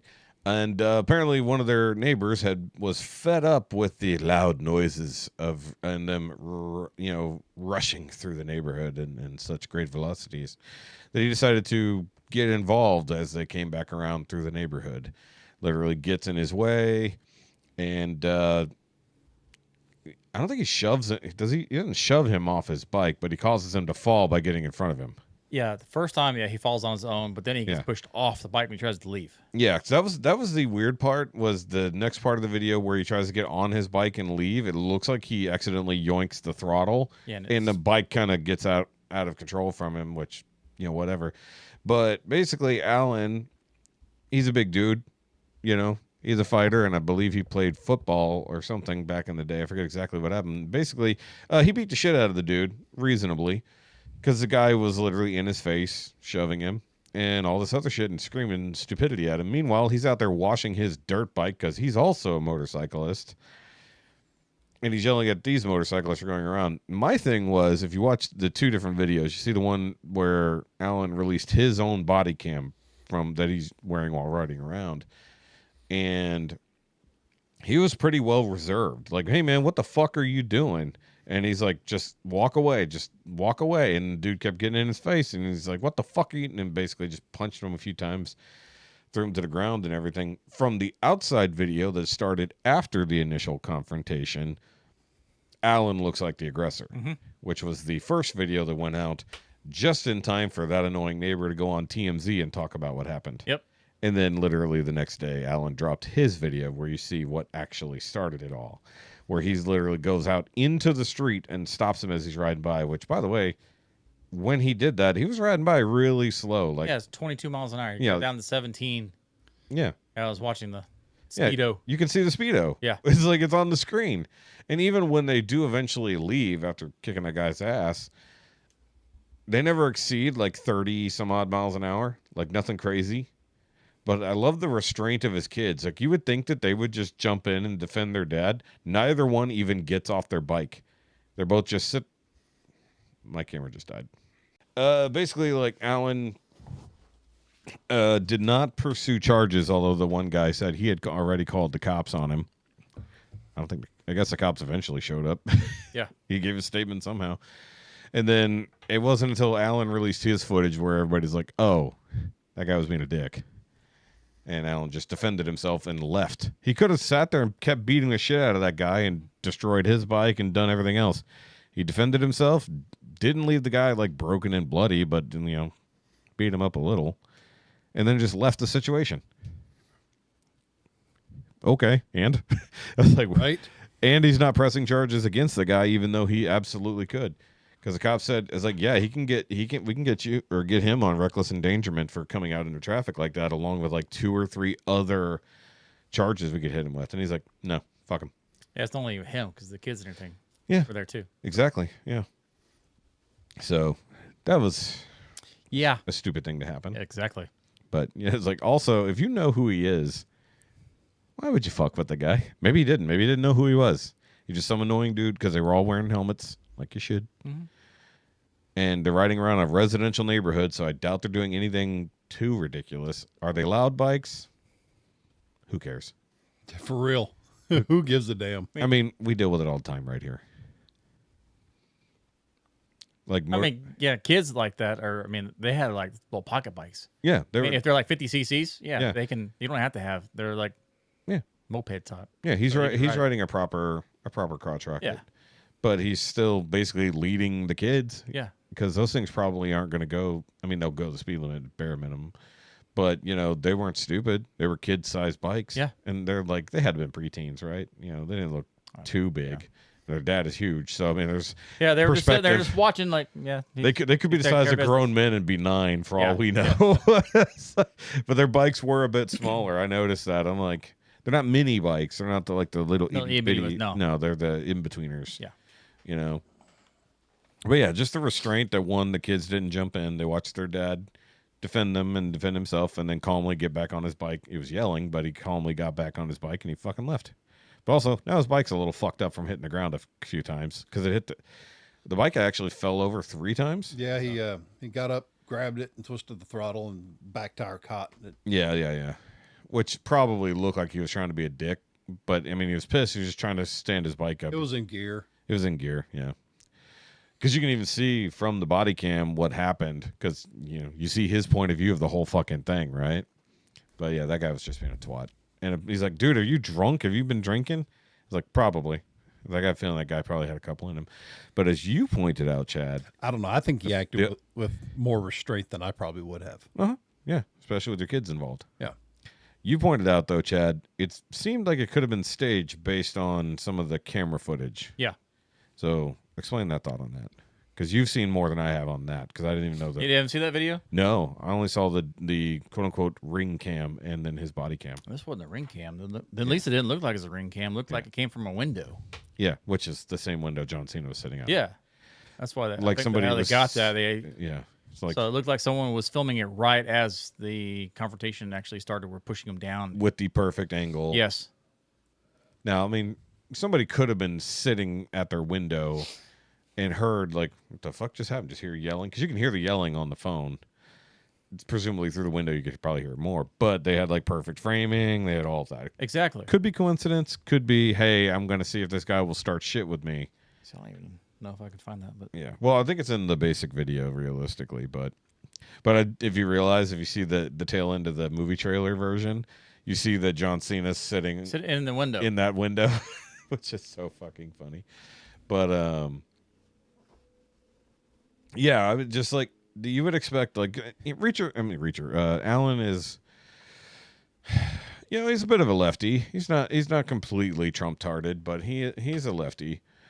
He's got opinions on things, but he also has restraint, and he's also about fitness. He's all, he does a lot of other things. He teaches men how to be more manly, but not have to be like a stupid jock, despite that being one of the characters he's played. Have you seen one of those other videos where people are mocking it now, where they're expecting him to be like Reacher and he's not? He's playing that horny gay jock that he played in that one football movie. Yeah. And he whips out a dildo and he's like, come on, buddy.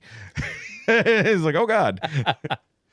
You're expecting Reacher and you get, I forgot what that character's name is. It's like you get that one instead. No! I'm sorry.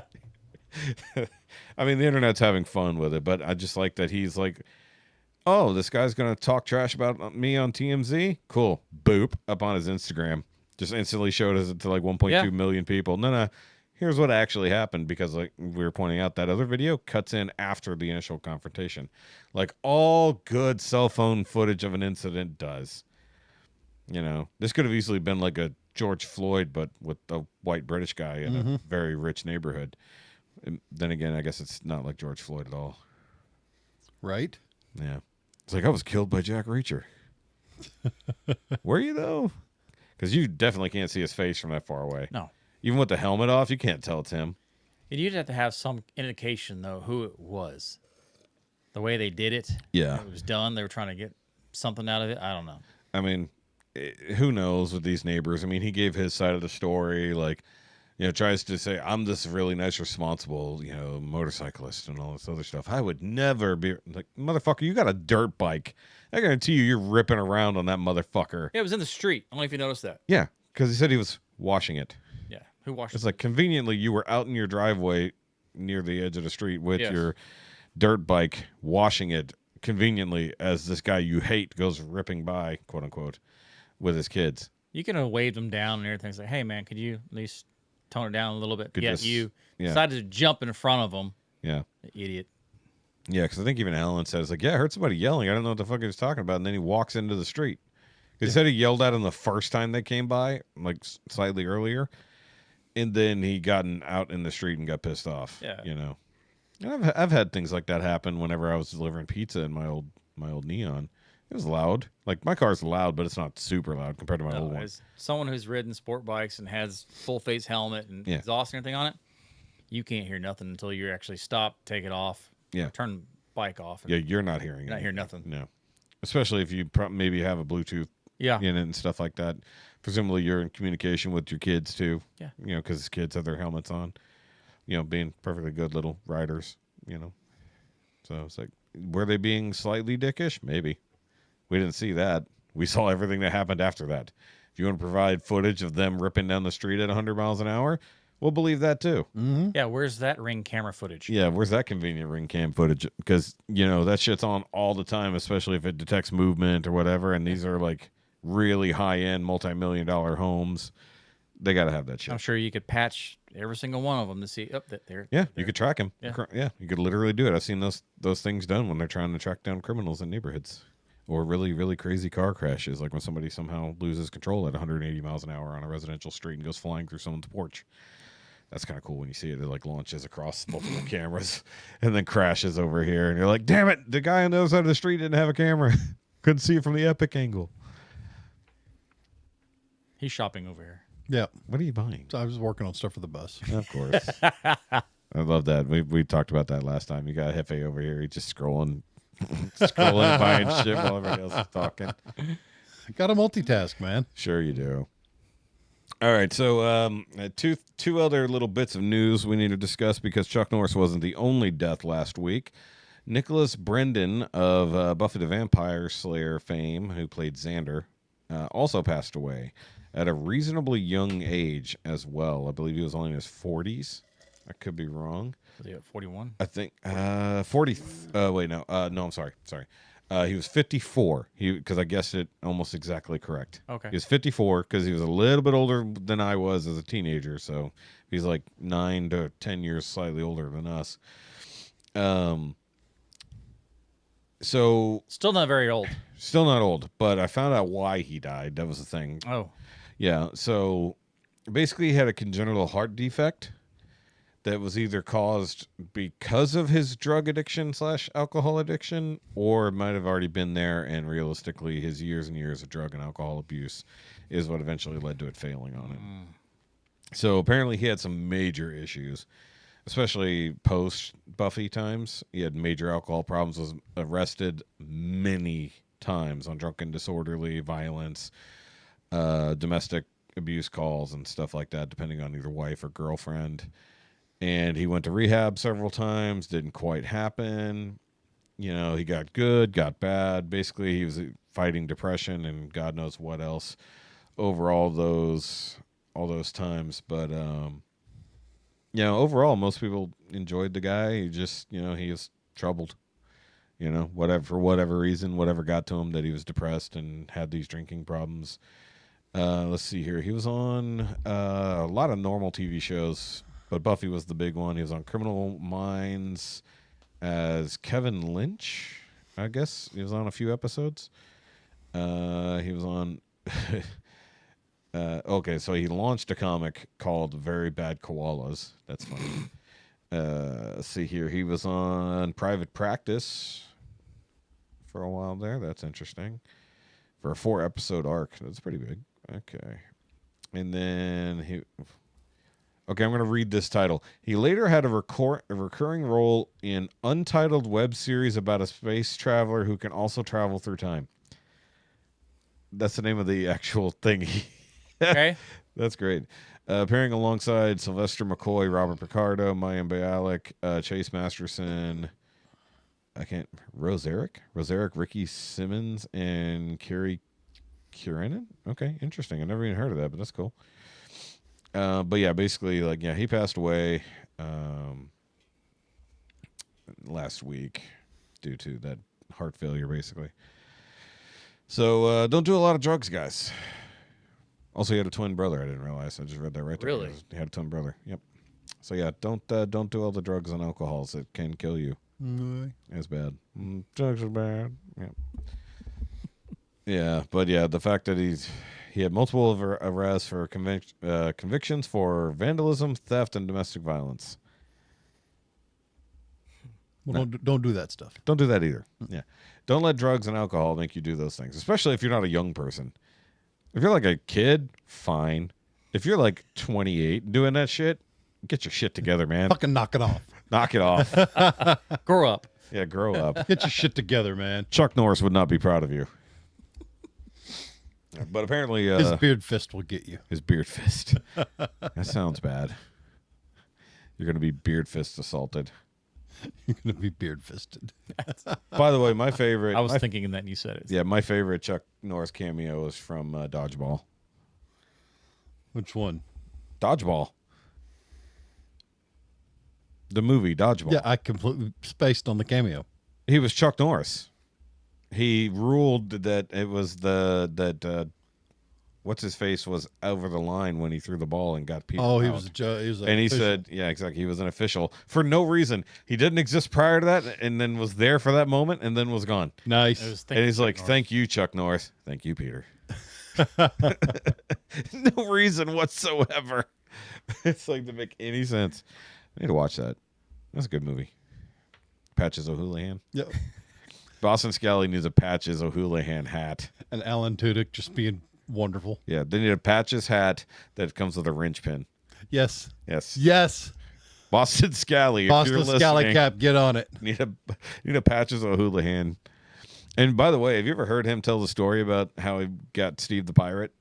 No. How he almost lost the Steve the Pirate gig? Uh-uh. He's like, wait, they don't really want me to do that, right? And they're like, no, you're going to do it. You're going to be the fucking pirate. It's just like, okay. And so he just started laying it on super thick. And I'm like, yes, that's exactly what you should do. He's like, okay. I was like, I did not think that's actually what you wanted me to do, but here we are. Yeah, I've seen he's been doing a lot of touring with that. And we did talk about the Firefly news last week. Yeah, animated. The animated Firefly show. That may or may not come. We'll see what happens. We're going to watch it whether it's good or not. Maybe. If it happens. Yeah. The hard part now is selling it to Hulu or Disney. They'll pick it up. Because who the fuck else would it go to? It's owned by Fox. Like, why wouldn't it go to Hulu or Disney? Yeah, they'll pick it up. No, they won't. It would have been nice to do a live action instead of Animated. That was the other opinion. That was the want. Internets. That's the want. But we're literally 20 years too late for that. Yeah. These guys 20 are, years too late. They're all 20 years older. They're all busy as hell doing other stuff. They're all too old and saggy. But I mean, I guess well, it's not most too bad. of them are too old. One's recording a very, very popular television show at the moment. Yes. Which Rookie. one? The Rookie. I was going to say a lot of them are on very popular TV shows. And the what's her name's recording another popular cop show. Jewel State just wrapped a season 4 of her family law show. I'm not entirely. I forget what Gina Torres is currently doing, but she's on a long-running show. Alan Tudyk is floating around because I think Resident Alien's technically done. Yep. He does everything. He works for Disney. He's like the voice behind every. He's nonstop bouncing. He's picking up contracts. Oh, he's doing Moana too. Or Moana live action. So he's just going to bounce around and be a guy clucking? Yep. Yes. So sorry, that was my not so subtle segue to talk about the fact that we got the live action Moana trailer, and The Rock looks just Alan Tudyk sitting on a raft going, Bagak!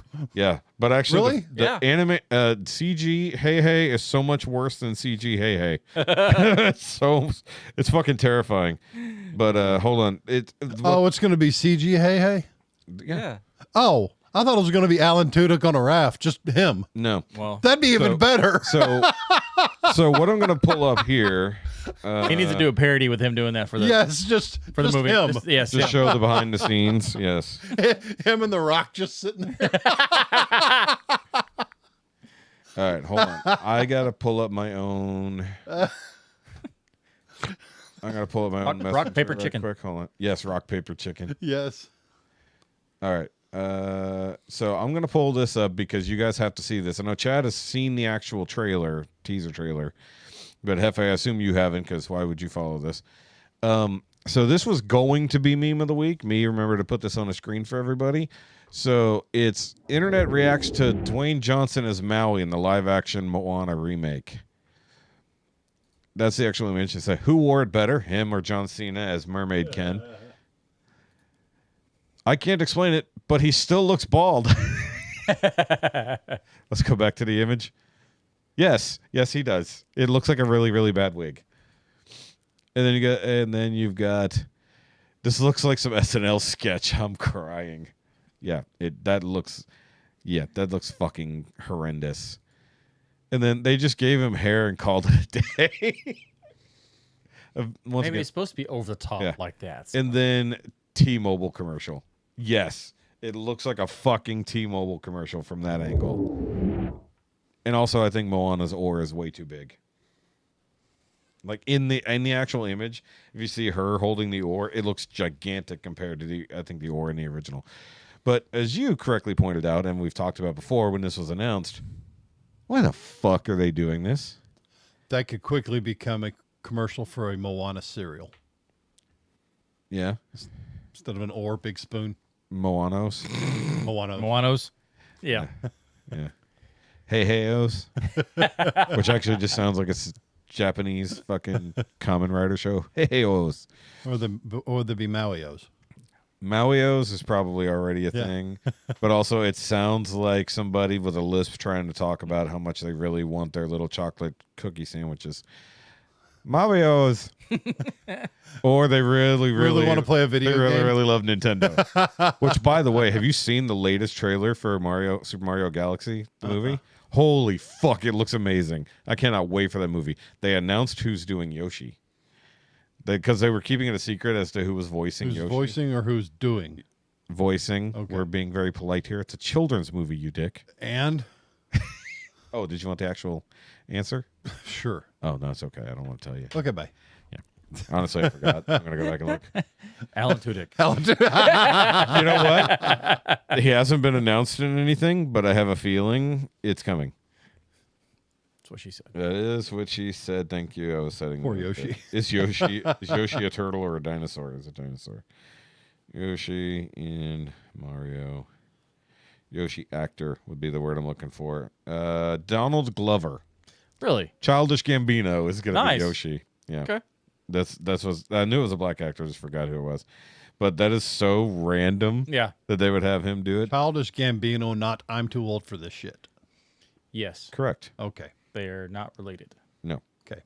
So Super Mario Brother. Oop, it'd help if those words were actual words. There we go. Movie cast. Nope. 2 or Galaxy. Is it 2 or is it Galaxy? It's Galaxy, right? Yeah. Sorry, I thought I would have actually had this pulled up, but no, I don't do that. All right, so we got Brie Larson as Rosalina, Benny Safdie as Bowser Jr. He was that asshole from Happy Gilmore 2, the one with the bad breath who created like Super Golf or whatever it was. So that actor. Chris Pratt as Mario, of course. Jack Black as Bowser. Charlie Day as Luigi. Kevin Michael Richardson as Kamek again, which is also crazy considering.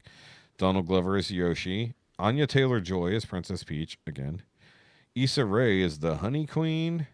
Luis Guzman is Wart. And then Keegan-Michael Key as Toad. But Wart is interesting because he's from Mario Brothers 2. Like the actual, like the game that wasn't actually a Mario Brothers game. So like they've got Birdo, they've got Wart, they got a bunch of the characters from that game now in this one. So they're combining a whole lot of Mario Brothers lore together, and it's like, yay. I'm excited. That movie looks like it's going to be good. The first one's still fucking fantastic. Love that movie. Did you ever get around to watching it? No. Why? Really? Because I'm not 12. You should be. It's much more fun to be 12. The movie's fucking great. It's not in my friggin' wheelhouse, dude. It's a great movie. It's not even like, I don't like. It's just a good movie. It's like K-pop Demon Hunters. It's just a good movie. It's like, just as a reference, it's like you wouldn't think that's in your wheelhouse until you watch it and go, this is actually a pretty good movie. He's going scrolling now. He doesn't care. Yep, pretty much. Yeah. All right. Either way, so we did that. So I already got what I needed for the bus. I'm much more impressed by the Mario Brothers than the Moana movie. But as you pointed out, like, what's the fucking point of doing this? Just like the How to Train Your Dragon live action. And they did The Little Mermaid, which Well, I don't even know how that worked. Well, at least that was an old ass movie. Yes, that was further back. It was terrible. And also I've seen people doing AI.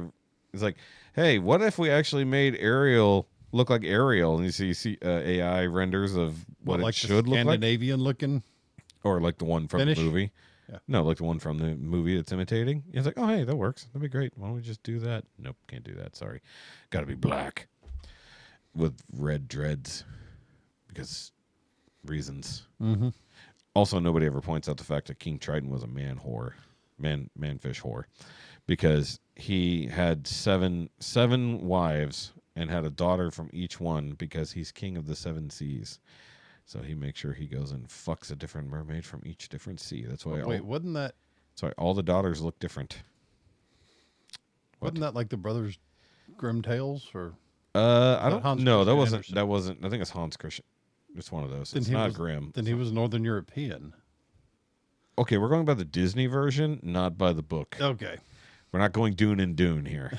Speaking of which, Dune 3 movie trailer dropped. Haven't seen it. Looks fantastic. That actually looks pretty good. It looks really fucking good. It looks better than the second one. It looks, I'm gonna watch it. I've learned my lesson. I'm gonna watch it for what it is and try to enjoy it. Exactly. Yeah. Exactly. And just ignore the fact that somehow it's all wrong. Just ignore the fact that Aaliyah is now a teenager. Yeah. We're just gonna blow right past that. It's fine. Just assume that because she was preborn, she has accelerated growth. We're Yeah. just going to make that assumption, right? Right. Cool. Yep, that's what we're going to do. And then we get somehow a scene where Chani's talking about the children that they want to have, but never had, question mark? Should have had. We don't know. We don't know if they named them directly, Leto and other. Because the Whatever the one daughter's name that was. was killed should have been. Yeah, that one doesn't exist yet. Don't worry about that. But somehow in the interim, while she's doing whatever, I'm starting to think that they're going to retcon all this shit anyways. But this is the finale of this Okay. chunk of it. Well, it's the finale of his story, because it is. Yeah. Yeah. So it could be that a lot of this is just him seeing his own alternate future that he doesn't like, and then he ends up, new-hearting this shit. The next series is actually what should have happened the whole time. Right. That was just his dark vision. The narrow path. I see a narrow path ahead. Either that or him becoming the true Kwisatz Haderach and becoming Instead of his, Shai-Hulud. yeah, instead of his son doing it. It's like, fuck it, I'm going to turn into the giant worm man And who half lives the for people listening are eternity. going, the what? Yeah, don't look up Leto the Fourth or whatever his name was. Jesus. Take the wheel. Jesus, take the worm. What I want to see is the movie after he takes control of everything, puts the Empire under his thumb, and takes control of the Spice Trade entirely. That's basically going to be this movie. Yeah. This is both. We're going to see some of the jihad, and then we're going to see a lot of the aftermath. So that's basically, and the betrayal of everything going around behind. Yeah. I'm assuming this movie's going to be almost 4 hours. Well, long. that's not the Butlerian jihad. That was No. before This all is of it. his jihad. Okay, his jihad. Yeah, not the Butlerian. We're not going against the AI yet. Yeah. We're headed that way in real life. It's like the AI god is coming. Bow down to the AI god. Real. It's going to name itself Shai-Hulud. We're like, what? Why does it know that? It's like, hey, which version of evil AI conquering everything are we going to train And I this? stand up in the back. I know what to do. Yeah. I know what to do with this one. So here's the real question for everybody out there. If you're going to train your own AI to go up against the other AIs in the world, which one are you going to train it on from fiction? Are you going to go with The Matrix? You're going to go with Star Trek? You're going to go with Terminator? You're going to go with Dune? Which version of all worlds encompassing AI conquering are you going to go with in this AI versus AI battle? Because that'd be hilarious. China's going to be Matrix version.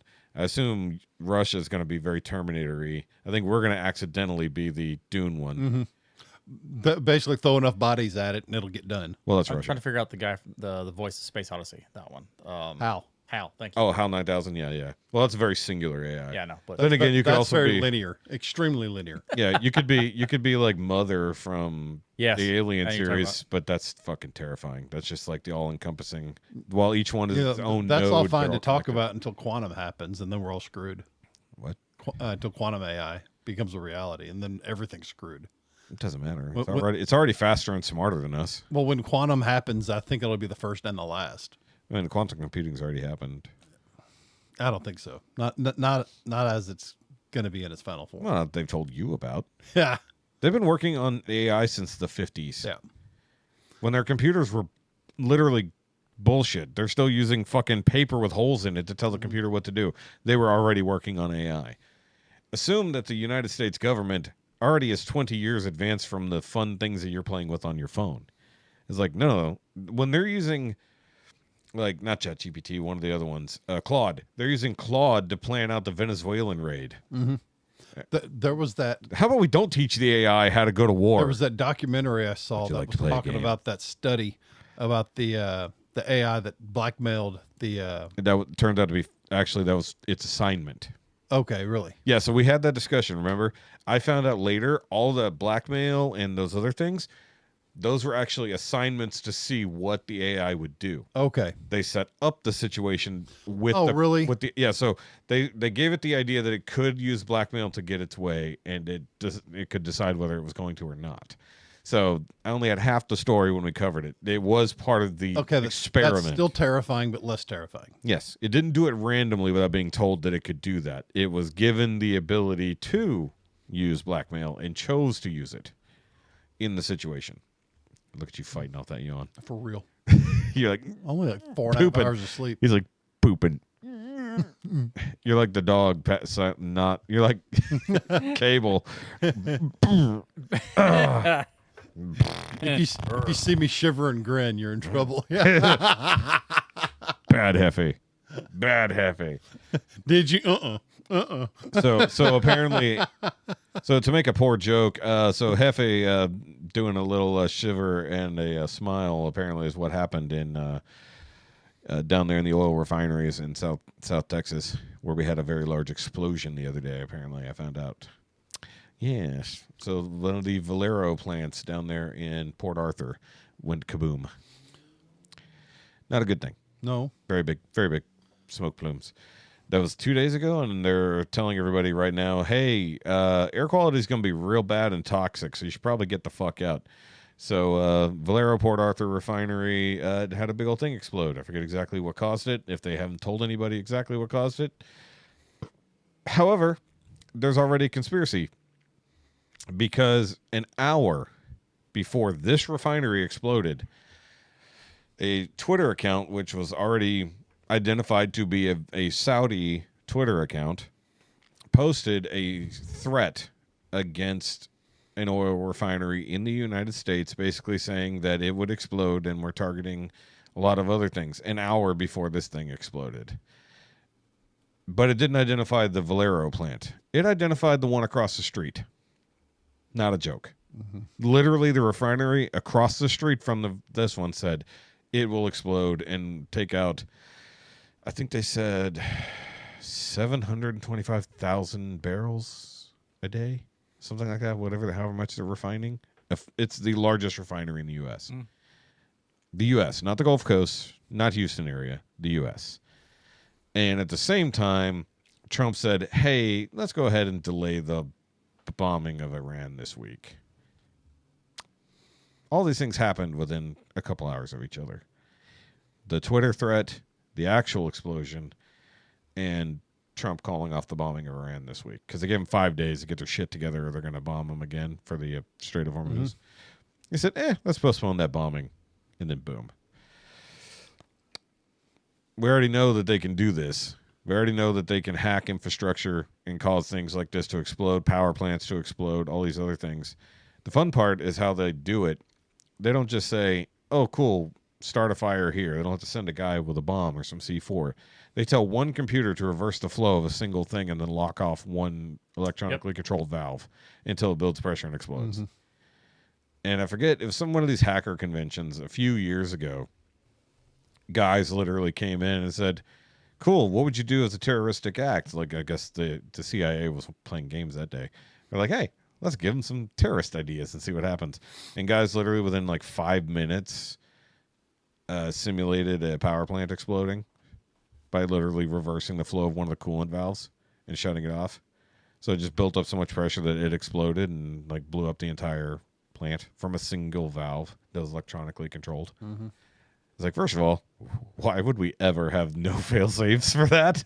It's like, oh hey, let's wrap this shit up and fix that, right? So they're thinking this was probably an electronic terrorism situation, considering the guy literally posted, But the other part of the conspiracy is right after the actual explosion happened, he deleted that tweet and literally 490 other tweets that he had also put out. That was the only one that was sort of with a threaten / promise of terroristic action. Everything else was mostly like news-ish about pro-Saudi stuff.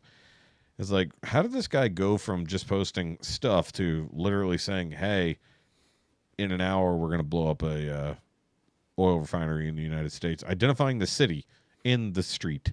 It was like, and then one exploded. Do you think he just went, oh shit, that was the wrong one? It's like, whoops, I missed by one. I'll take it. Or was he like, oh, maybe I shouldn't have shared that information. Delete. Because now they're going to track his ass down and figure out what the fuck happened. Mm-hmm. So, right as our head of anti-terrorism quits. All very strange. Mr. Joe Kent. Yep. He's like, I can't support the Iran bombings. There's no evidence that they were building nukes or anything. After he said just a couple of years ago, yeah, they're definitely building nukes. We should go after them. It's like, very strange. Very strange. And then he's all like, they were hiding information from me when it was all but proven that he's the one who leaked the Charlie Kirk text to the internet. They were talking about how he was, kind of losing sight on Israel and stuff like that. There's a whole lot of shit going on. And now he's got to testify on behalf of TPUSA or against. I forget exactly. I missed it. This is fucking complicated nonsense. And I was like, dude, they know you're the only one who would have known. The only one within the administration that would have had this information. Nobody else could have leaked it other than you. Or you have a significant leak outside. Because as the head of anti-terrorism, he would have access from the FBI, CIA, NSA, all this stuff so that they can see where terroristic threats are coming. And probably the assholes on the internet who were saying, hey, let's make this plan to kill Charlie Kirk. It's like, you would have had all that fucking information.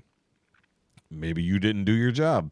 And then maybe you leaked the text messages after the fact that said, yeah, Charlie was starting to look the other way with Israel and he wanted out of supporting Israel. It's like, oh, that's all fucking very weird and convenient timing, isn't it? Mm-hmm. And then he quits, and then literally a week later, a fucking United States refinery explodes. Yeah. Very questionable tinfoil hat time. Yeah, Let's just go back to talking about The Rock. No more politics. No more terrorism. No more. Speaking of Rock, war. there was more booms over Houston. In what way? There's meteors that. Oh yeah, I forgot about that rock falling Houston, from the sky, causing sonic booms that woke people up in the middle of the night. And somebody, I think, was it here in Montgomery County? Where was it? They found that big chunk of the further meteor. south. Yeah. But it crashed into somebody's to a house, house. like Yeah. a women's shelter. 99 and 45, right? Yeah, it was like springish, right? Yep. Yeah. But yeah, It was like baseball size by the time it was done, right? I was talking to Jesus about that it was all coming down, and people are picking these things up. It's like, you realize you're picking up an alien right now, aren't you? that's when you take it, melt it down, and It's a chunk of the universe. Yeah, but it's not from this world at all. People are taking those, melting could have been. them down, and making knives and guns and stuff out of them. Yeah. That's freaking awesome. Or it's going to spread alien viruses, Yep. Either way. which we're already getting weird viruses this year that nobody seems to understand where they're coming from and why people are getting sick and doesn't seem to be any cure for. Ignore that too. Yep. I mean, odds are a lot of the meteors and stuff that we encounter are chunks of Earth or the moon or chunks of our own solar system that have just come back. So with around. explosions on the ground, explosions in the sky, we have also another random sicknesses. We have another potential lockdown going to happen. Why? In the UK, people are telling people, the governments are telling people to limit travel and not travel unless you absolutely have to because of the energy shortages. Yes, you have energy shortages across the planet. So don't travel unless you absolutely have to. Australia It's is starting out with a please. Yes. How long until it becomes mandatory? 5 minutes. Yeah. Australia is effectively out of oil. Yeah. Yeah, that's bad. They're legit running out of oil and gas. China will be there for too long. China's getting their shit from next door. I thought they lost like 15% of their shit already. Yeah, well, that's because we've been doing some shit. Yeah. But it doesn't matter. The point is that they're still sneaking shit out the back door. Yeah. I don't care if China loses oil. I do care if other countries that are our allies lose oil. But it seems weird that even before we started doing this Iran shit, all of a sudden we've got energy shortages across the planet. Mm-hmm.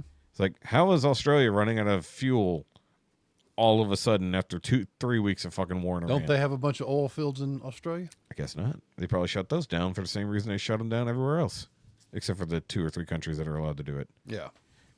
I don't know. I don't know what's going on over there because they've been talking about it on Mighty Car Mods. They're literally gas stations completely running out of fuel, 7-hour lines just to try to do it. They're limiting everything. Oh, that's going to make work fun here. I don't know if tankers are just not getting there or what, But the thing is like we're doing, and I was listening to a thing this morning about it. We've become a net exporter at this point. Like we're back to oil production to the point where we're sending more oil out. But at the same time, we just took a few billion gallons of it from our reserves. Well, not us, from Venezuela. Yeah. And Venezuela has one of the largest other oil things in the entire world. We just shut it down going to our enemies. No one said we couldn't send it to our friends, right? Well, we need to take more of that for us, too. Yeah. Well, we took quite a bit of it. We took several 100 million gallons. We took several boats. Yeah, we took boats. But on top of that, we took the stuff that they we owed us. touched your boats. Yeah. Well, we touched Russia's boats and Iran's boats. Their shadow fleets. So are you trying to say that Australia is actually going to be Mad Max? Yeah, Is it being it's they're heading very quickly to Mad Max. They haven't hit the part where all the water is dried up yet, but they're definitely reaching the point where they're going to be hunting down gasoline on the highways. Yeah, it's no joke. It's gotten there because I don't think they have oil down there. I think they import almost all of it. They have to. Then how could they be running out if they have their own oil? Because they're so friggin' leftist, no one lets them drill. That's also true. The environment doesn't matter. It's like, if you all die, the environment doesn't fucking matter. Yeah.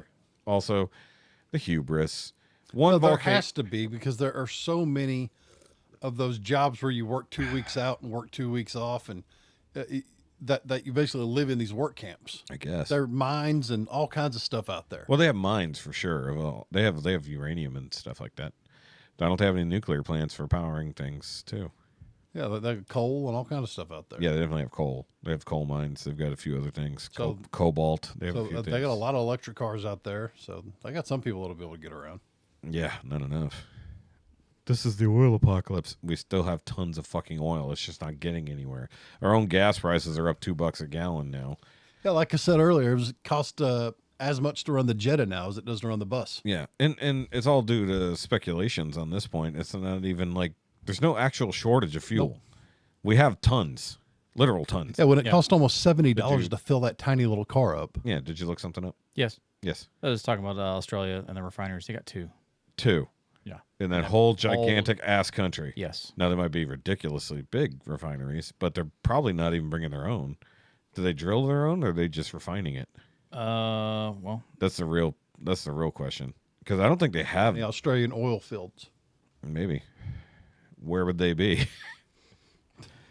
Out west, I'm gonna guess. The giant western plains in the bush. Yeah, the hardest place to get. Australia has oil fields. Okay. I mean, it has 1.8 billion barrels of proven reserves, and they're running out. Like I said, and a lot of it's imported, but they do have their own stuff. Yeah, but they have it in reserve, but they're not producing. Which is, I don't understand that. They're getting Chinese oil, if I had to guess. I know that we talk about America. It's like, oh my God, it's like, we have how much? There's an unimaginable. We've got 200 years worth of oil. Yes. That we haven't even touched. Yes. Yeah. Obviously, we've had to rebuild our reserves after Biden sold it all. Didn't even use it for us. He sold it to everyone else. Everyone else. It's like, I don't know why the fuck he was selling our oil to Russia. Great president. Best president of our lifetime, right?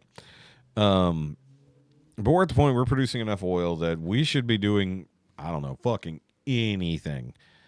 But the thing is like, if we cut off the rest of the world, it's not going to really affect much. We could keep all the oil for ourselves. Definitely. But the problem is that the prices of everything else that relies on fuel around the world that we still need to get is all going to skyrocket because they won't be able to afford to put anything anywhere. So we need to sell the oil to others. But why the fuck we keep... I don't know why the hell our fuel costs are attached to shit going on in the Middle East. Mm-hmm. It shouldn't be. And like, I'm all for wiping out our enemies, getting rid of the dictatorships, the Islamic extremists running everything. I'm all for getting rid of all that. But can we kill OPEC while we're at it? Yeah.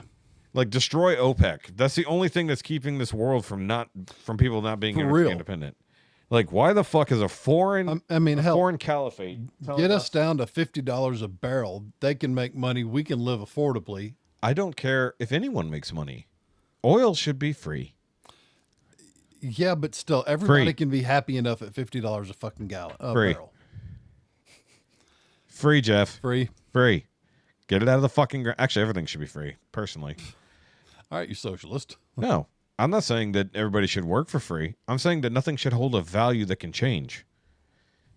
There's no shortage of oil. We have oil. So why do they charge us like there is a shortage of oil? Because you have to pay people to go get the shit. They don't. Everything's free.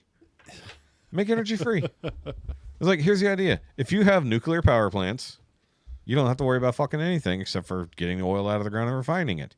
Yeah, but you still got to pay motherfuckers to go get it. No, you don't. Yeah, you do. No, because if everything's free, you don't have to pay anybody anything. Literally wipe the entire slate. No, nothing is worth anything.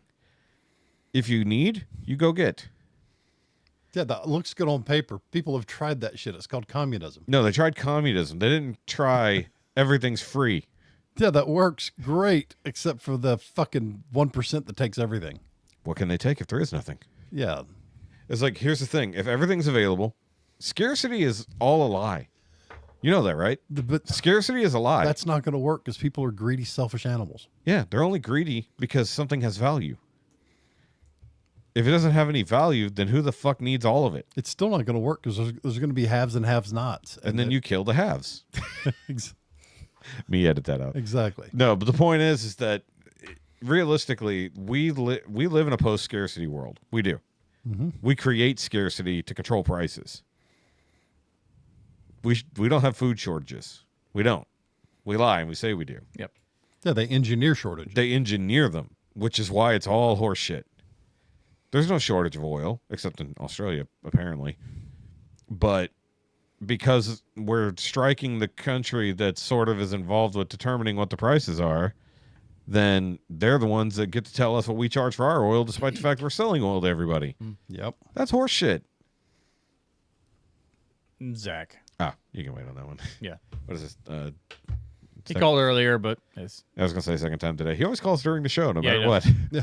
Doesn't even matter if we change days. He always comes during the show. They're recording. I must call. I keep dropping my coin on the floor. Either way. Is it heads or tails? I can't see it. Okay. It's 4 heads. I don't know where it went. I dropped my tweezers. It is tails. Well, actually, I don't know. Because one side says Boston Scally, the other one has the Pot of Gold logo. So one actually has a head. So I don't know which would be tails. It would have to be the Boston Scally side, right? So technically that was heads. All right, there we go. And Tyler, yes, I forgot to address this. Normally we would read comments on the show.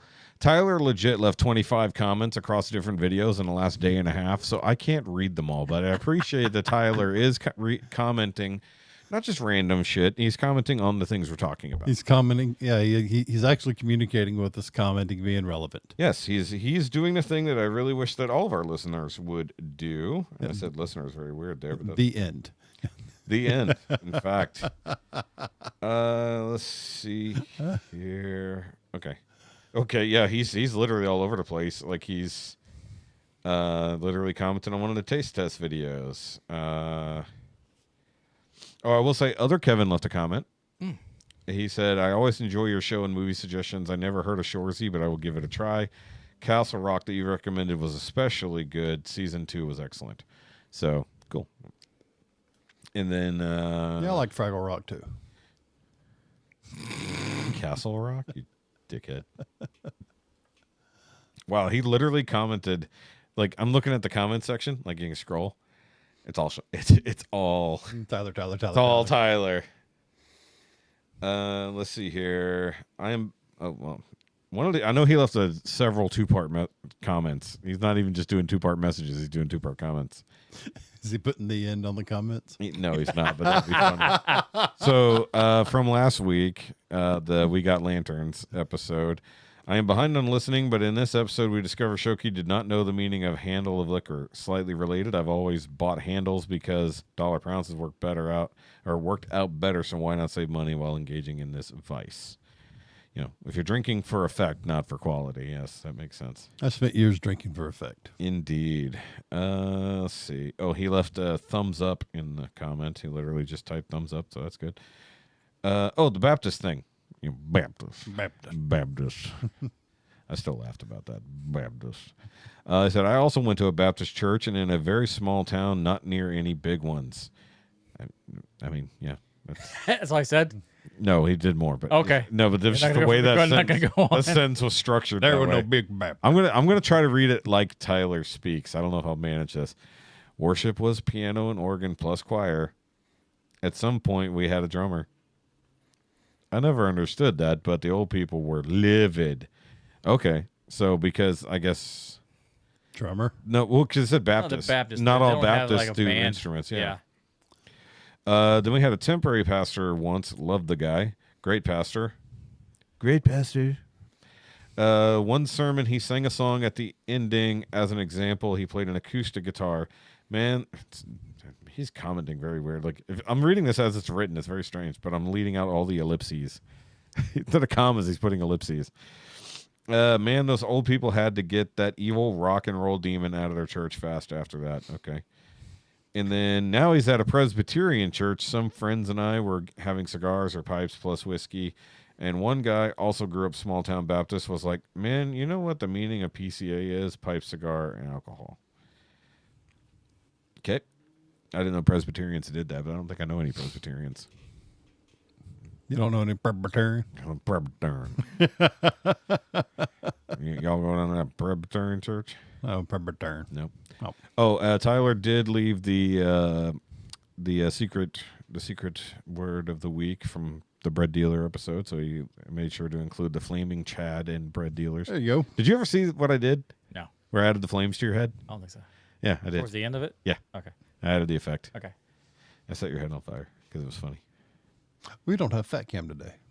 I did not set up Fat Cam. You know why? Because I didn't use it last week because Jennifer didn't want to be on camera. So I didn't think about it. Nope, no Fat Cam. Hi, Fat Cam. That can't see us. He's pointing at nothing. Then there's my endless comments there. There you go, Chad. Very good. Oh, I didn't see this comment from a day ago. I'm going to read this last one and then we'll... Oh, wait, no. I'm going to read this one better. It's shorter. Yep. All right. On the pennies, heads equals luck, tails equals unlucky. I always was told when I was younger that if you found a heads up penny, it was good luck to take it. If you found a tails up, you had to give it to someone to get good luck. Okay, I guess I didn't heard that one before. I never heard that you give it to somebody because you still pick it up. That means you're absorbing the bad luck. I always kicked it and hoped that it would flip on heads for someone else to grab. Did you? Yeah. Okay. Hefe's giant jar of pennies for a fancy dinner just reminds me of another church thing. When I was 16 or 17, a friend and I left a church event to go grab some McDonald's. I think we only had $1 bill and the rest was like $9 and quarters, dimes, and pennies. At best, maybe half of it was quarters. Guy behind us started honk. Oh my God, they went through the drive-thru and change. You dick. That's even worse. Started honking like crazy due to all the money counting time. Why your dick? Motherfucker making it rain at the drive-thru. Damn. Making it hail. What a dick. Making it hail on the sluts. Yeah. Damn, man. Throwing fucking pennies and dimes and quarters at this guy. You had a single dollar in a bill and you paid for the rest of it in fucking change. What an asshole. I've done that before, but like when it used to be $3 to eat an entire meal, not however much food for multiple teenage boys. You know, if it was Jack in the Box, it would have been real cheap. Right. They went to McDonald's. That's probably more expensive. Give me a bunch of tacos. Yes. Have y'all tried the Big Arch yet? Yes. Did you? I think that's what it was. The new yeah. one? Yeah. We almost went and got one, but we went and got patty melts instead. Good deal. Good deal. It's okay. Oh, what happened to the fucking cider place that burned down? They caught on fire. Apparently. But what was funny... What caught on fire before that caught them on fire? I've heard some gossip. Apparently, the manager that was on duty there is the manager that always is a terror to all the young kids that works there. And he apparently always gigs them for being late and is just a complete asshole to everybody. And is an absolute hypocrite, brights everybody up for doing the same shit he does. So apparently there's a little bit of poetic justice that it was him on duty. That sounds like Milton in the basement is what it sounds like. I could burn this place down. took my table. Yeah. And my swing line. Was it an insurance job or what? That's what my first thought was because it sounded like the fire So wasn't they're building started there. another. It looks like another Smalls somewhere. We got one here. Is it gonna be bigger? Yeah, it looks like it's coming.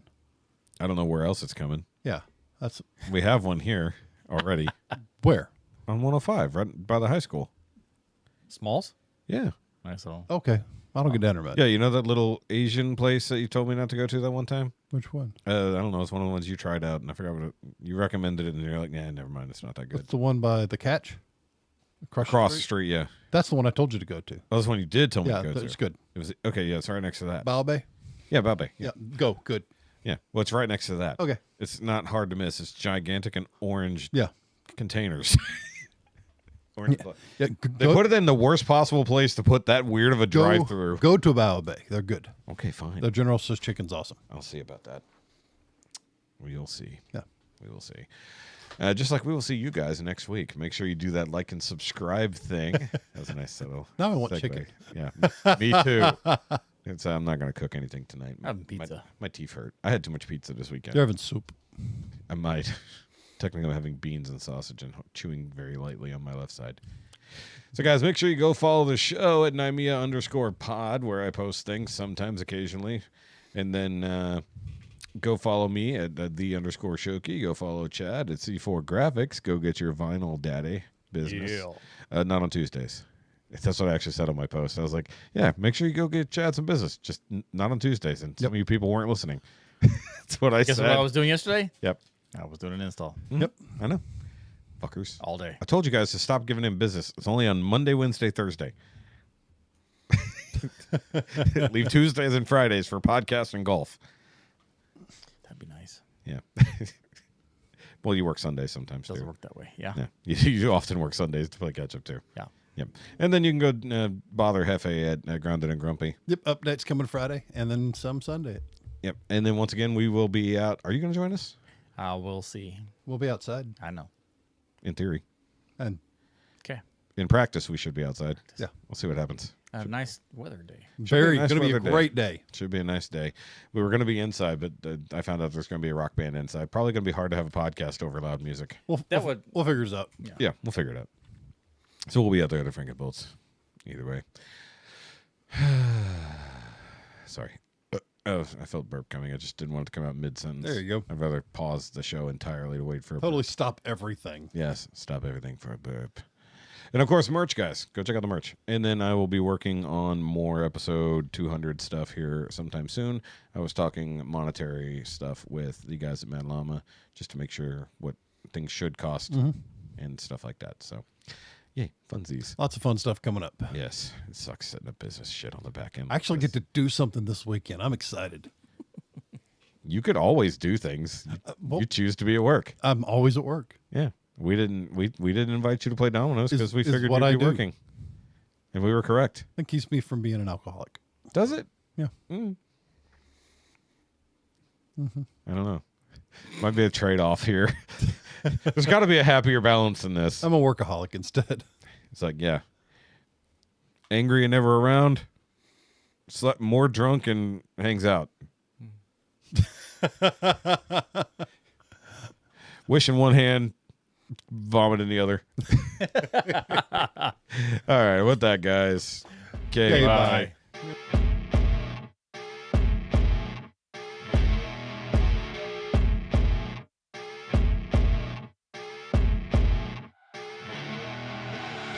I see her rolling up, Uber black Cadillac, high heel boots and a sexy body full of tats. Baby's bad.